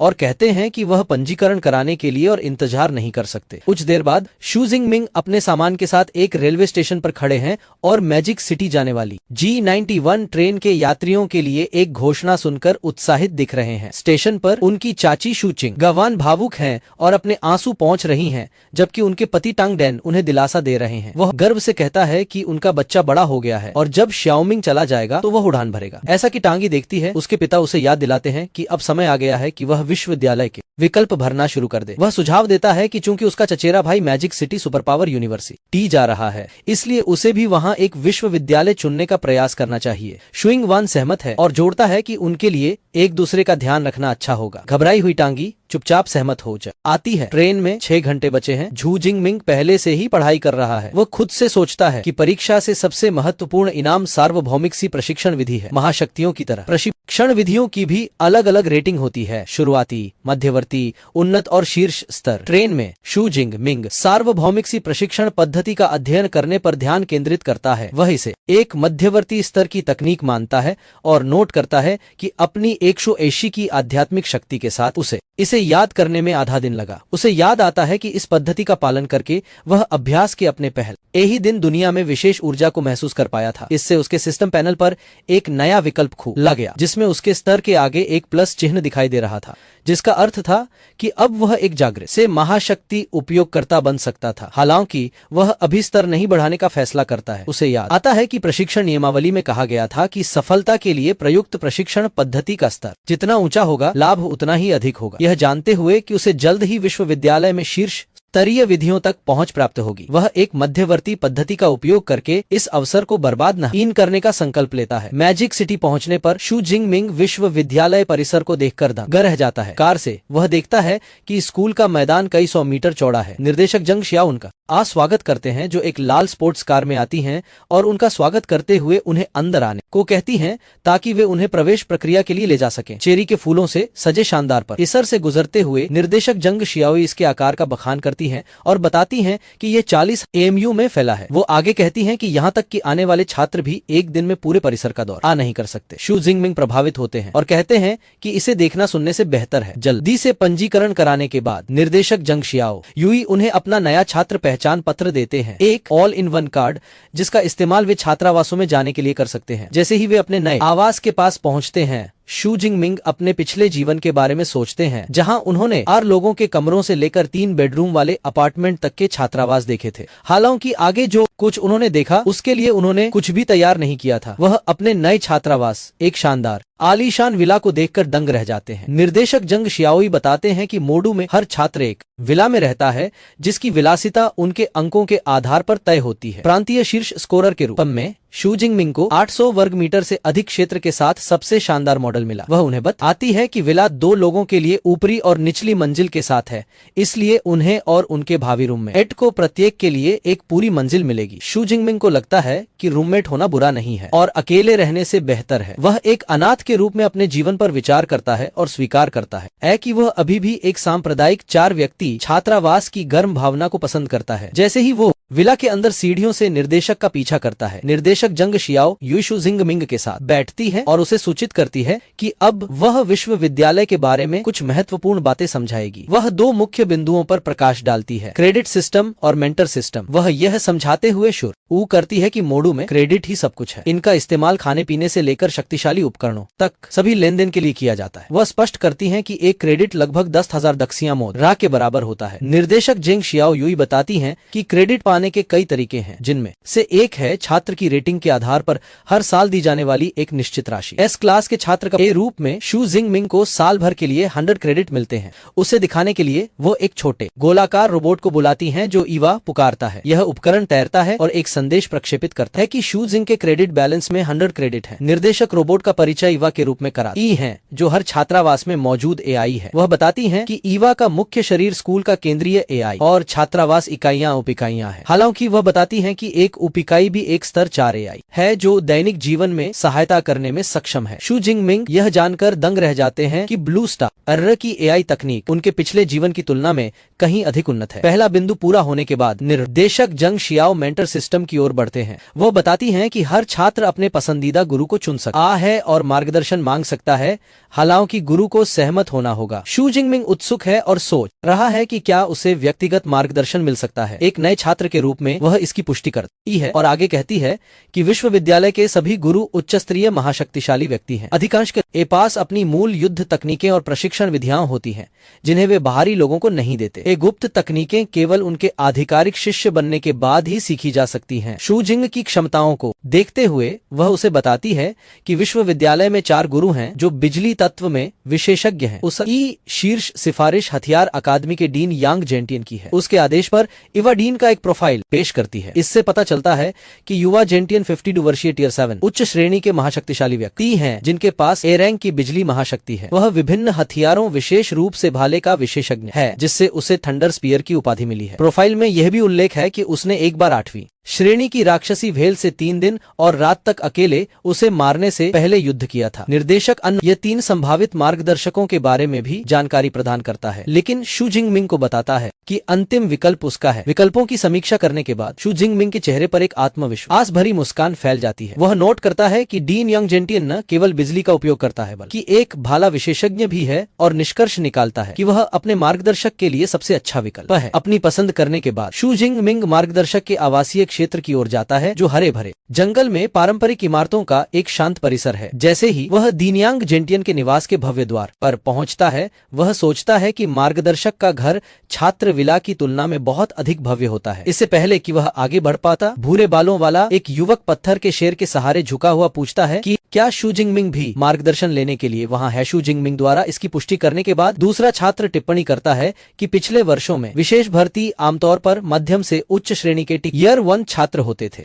छात्र अपना परिचय तानमिंग यांग के रूप में देता है, जो हथियार अकादमी का एक जून ईयर छात्र है। शू जिंगमिंग खुद को एक नए छात्र के रूप में पेश करता है, जिसने अभी अभी पंजीकरण कराया है। तान प्रभावित हुआ और टिप्पणी की कि शू जिंगमिंग मार्गदर्शन लेने में बहुत तेज है। वह बताता है कि ज्यादातर नए छात्रों को इसके बारे में नए छात्रों की प्रतियोगिता के बाद ही पता चलता है, जिसमें शू जिंगमिंग की रुचि है। तान बताता है कि नए छात्रों की प्रतियोगिता पंजीकरण के कुछ दिनों बाद आयोजित होने वाली एक विश्वविद्यालय परंपरा है। सभी शिक्षक देखते हैं और अच्छा प्रदर्शन करने वाले छात्रों को उनके साथी पसंद किए जाते हैं, यहाँ तक कि कुछ को तो सीधे सलाहकार चुन लेते हैं। वह स्पष्ट करता है कि शू जिंगमिंग जैसे विशेष भर्ती के लिए जल्दी मार्गदर्शन लेना असंभव नहीं है, लेकिन नामांकन के तुरंत बाद डीन का शिष्य बनना लॉटरी जीतने जितना मुश्किल है। शू जिंगमिंग ने विनम्रता से स्पष्टीकरण के लिए उसका धन्यवाद किया और पूछा कि क्या तान भी शिक्षक यांग से मार्गदर्शन लेने आया है। एक भरते हुए टैन ने इसकी पुष्टि की और बताया कि पिछले 6 महीनों में उसने कई बार यात्राएं की है, लेकिन उसे हमेशा वापस कर दिया गया। वह हार मानने ही वाला था कि उसने आखिरी बार कोशिश करने का फैसला किया। जैसे ही उसकी बात खत्म हुई, बड़े दरवाजे खुल गए और एक अधेड़ उम्र का आदमी, जो शायद बटलर था, प्रकट हुआ, जिसने टैन को चौंका दिया। बटलर के चेहरे पर नरमी आ गई जब उसने उनका अभिवादन किया और उन्हें बताया कि शिक्षक यांग अंदर इंतजार कर रहे हैं और उन्हें अपने पीछे आने के लिए आमंत्रित किया। टैन इस गर्मजोशी भरे स्वागत से अचंभित रह गया और सोचने लगा कि क्या डीन के अंदर इंतजार करने का मतलब है कि उसे आखिरकार मौका मिल सकता है। बटलर उन्हें एक कमरे में ले जाता है, जहां उन्हें 2 आदमियों के सामने लाया जाता है। शू जिंगमिंग को तुरंत उस बुजुर्ग व्यक्ति की अविश्वसनीय रूप से शक्तिशाली उपस्थिति का एहसास होता है जिसकी मुद्रा प्रभावशाली, घनी सफेद दाढ़ी और तेज आंखें हैं। वह उसे हथिया अकादमी के डीन यांग जेंटियन के रूप में पहचानता है। लंबे बालों वाला एक युवा व्यक्ति उसके बगल में खड़ा है। डीन यांग जेंटियन सीधे शू जिंगमिंग से बात करते हुए कहता है कि यह वही व्यक्ति होगा जिसके बारे में निर्देशक जंग शियाओ यू ने उसे बताया था। टैन को पूरी तरह से नजरअंदाज करते हुए वह शू जिंगमिंग को प्रशिक्षण के लिए उसके पीछे आने के लिए कहता है। तो दोस्तों, आज की वीडियो यहीं खत्म होती है। मिलते हैं अगली वीडियो में, तब तक के लिए बाय बाय। और हाँ, वीडियो को लाइक, शेयर और चैनल को सब्सक्राइब करना बिल्कुल मत भूलना।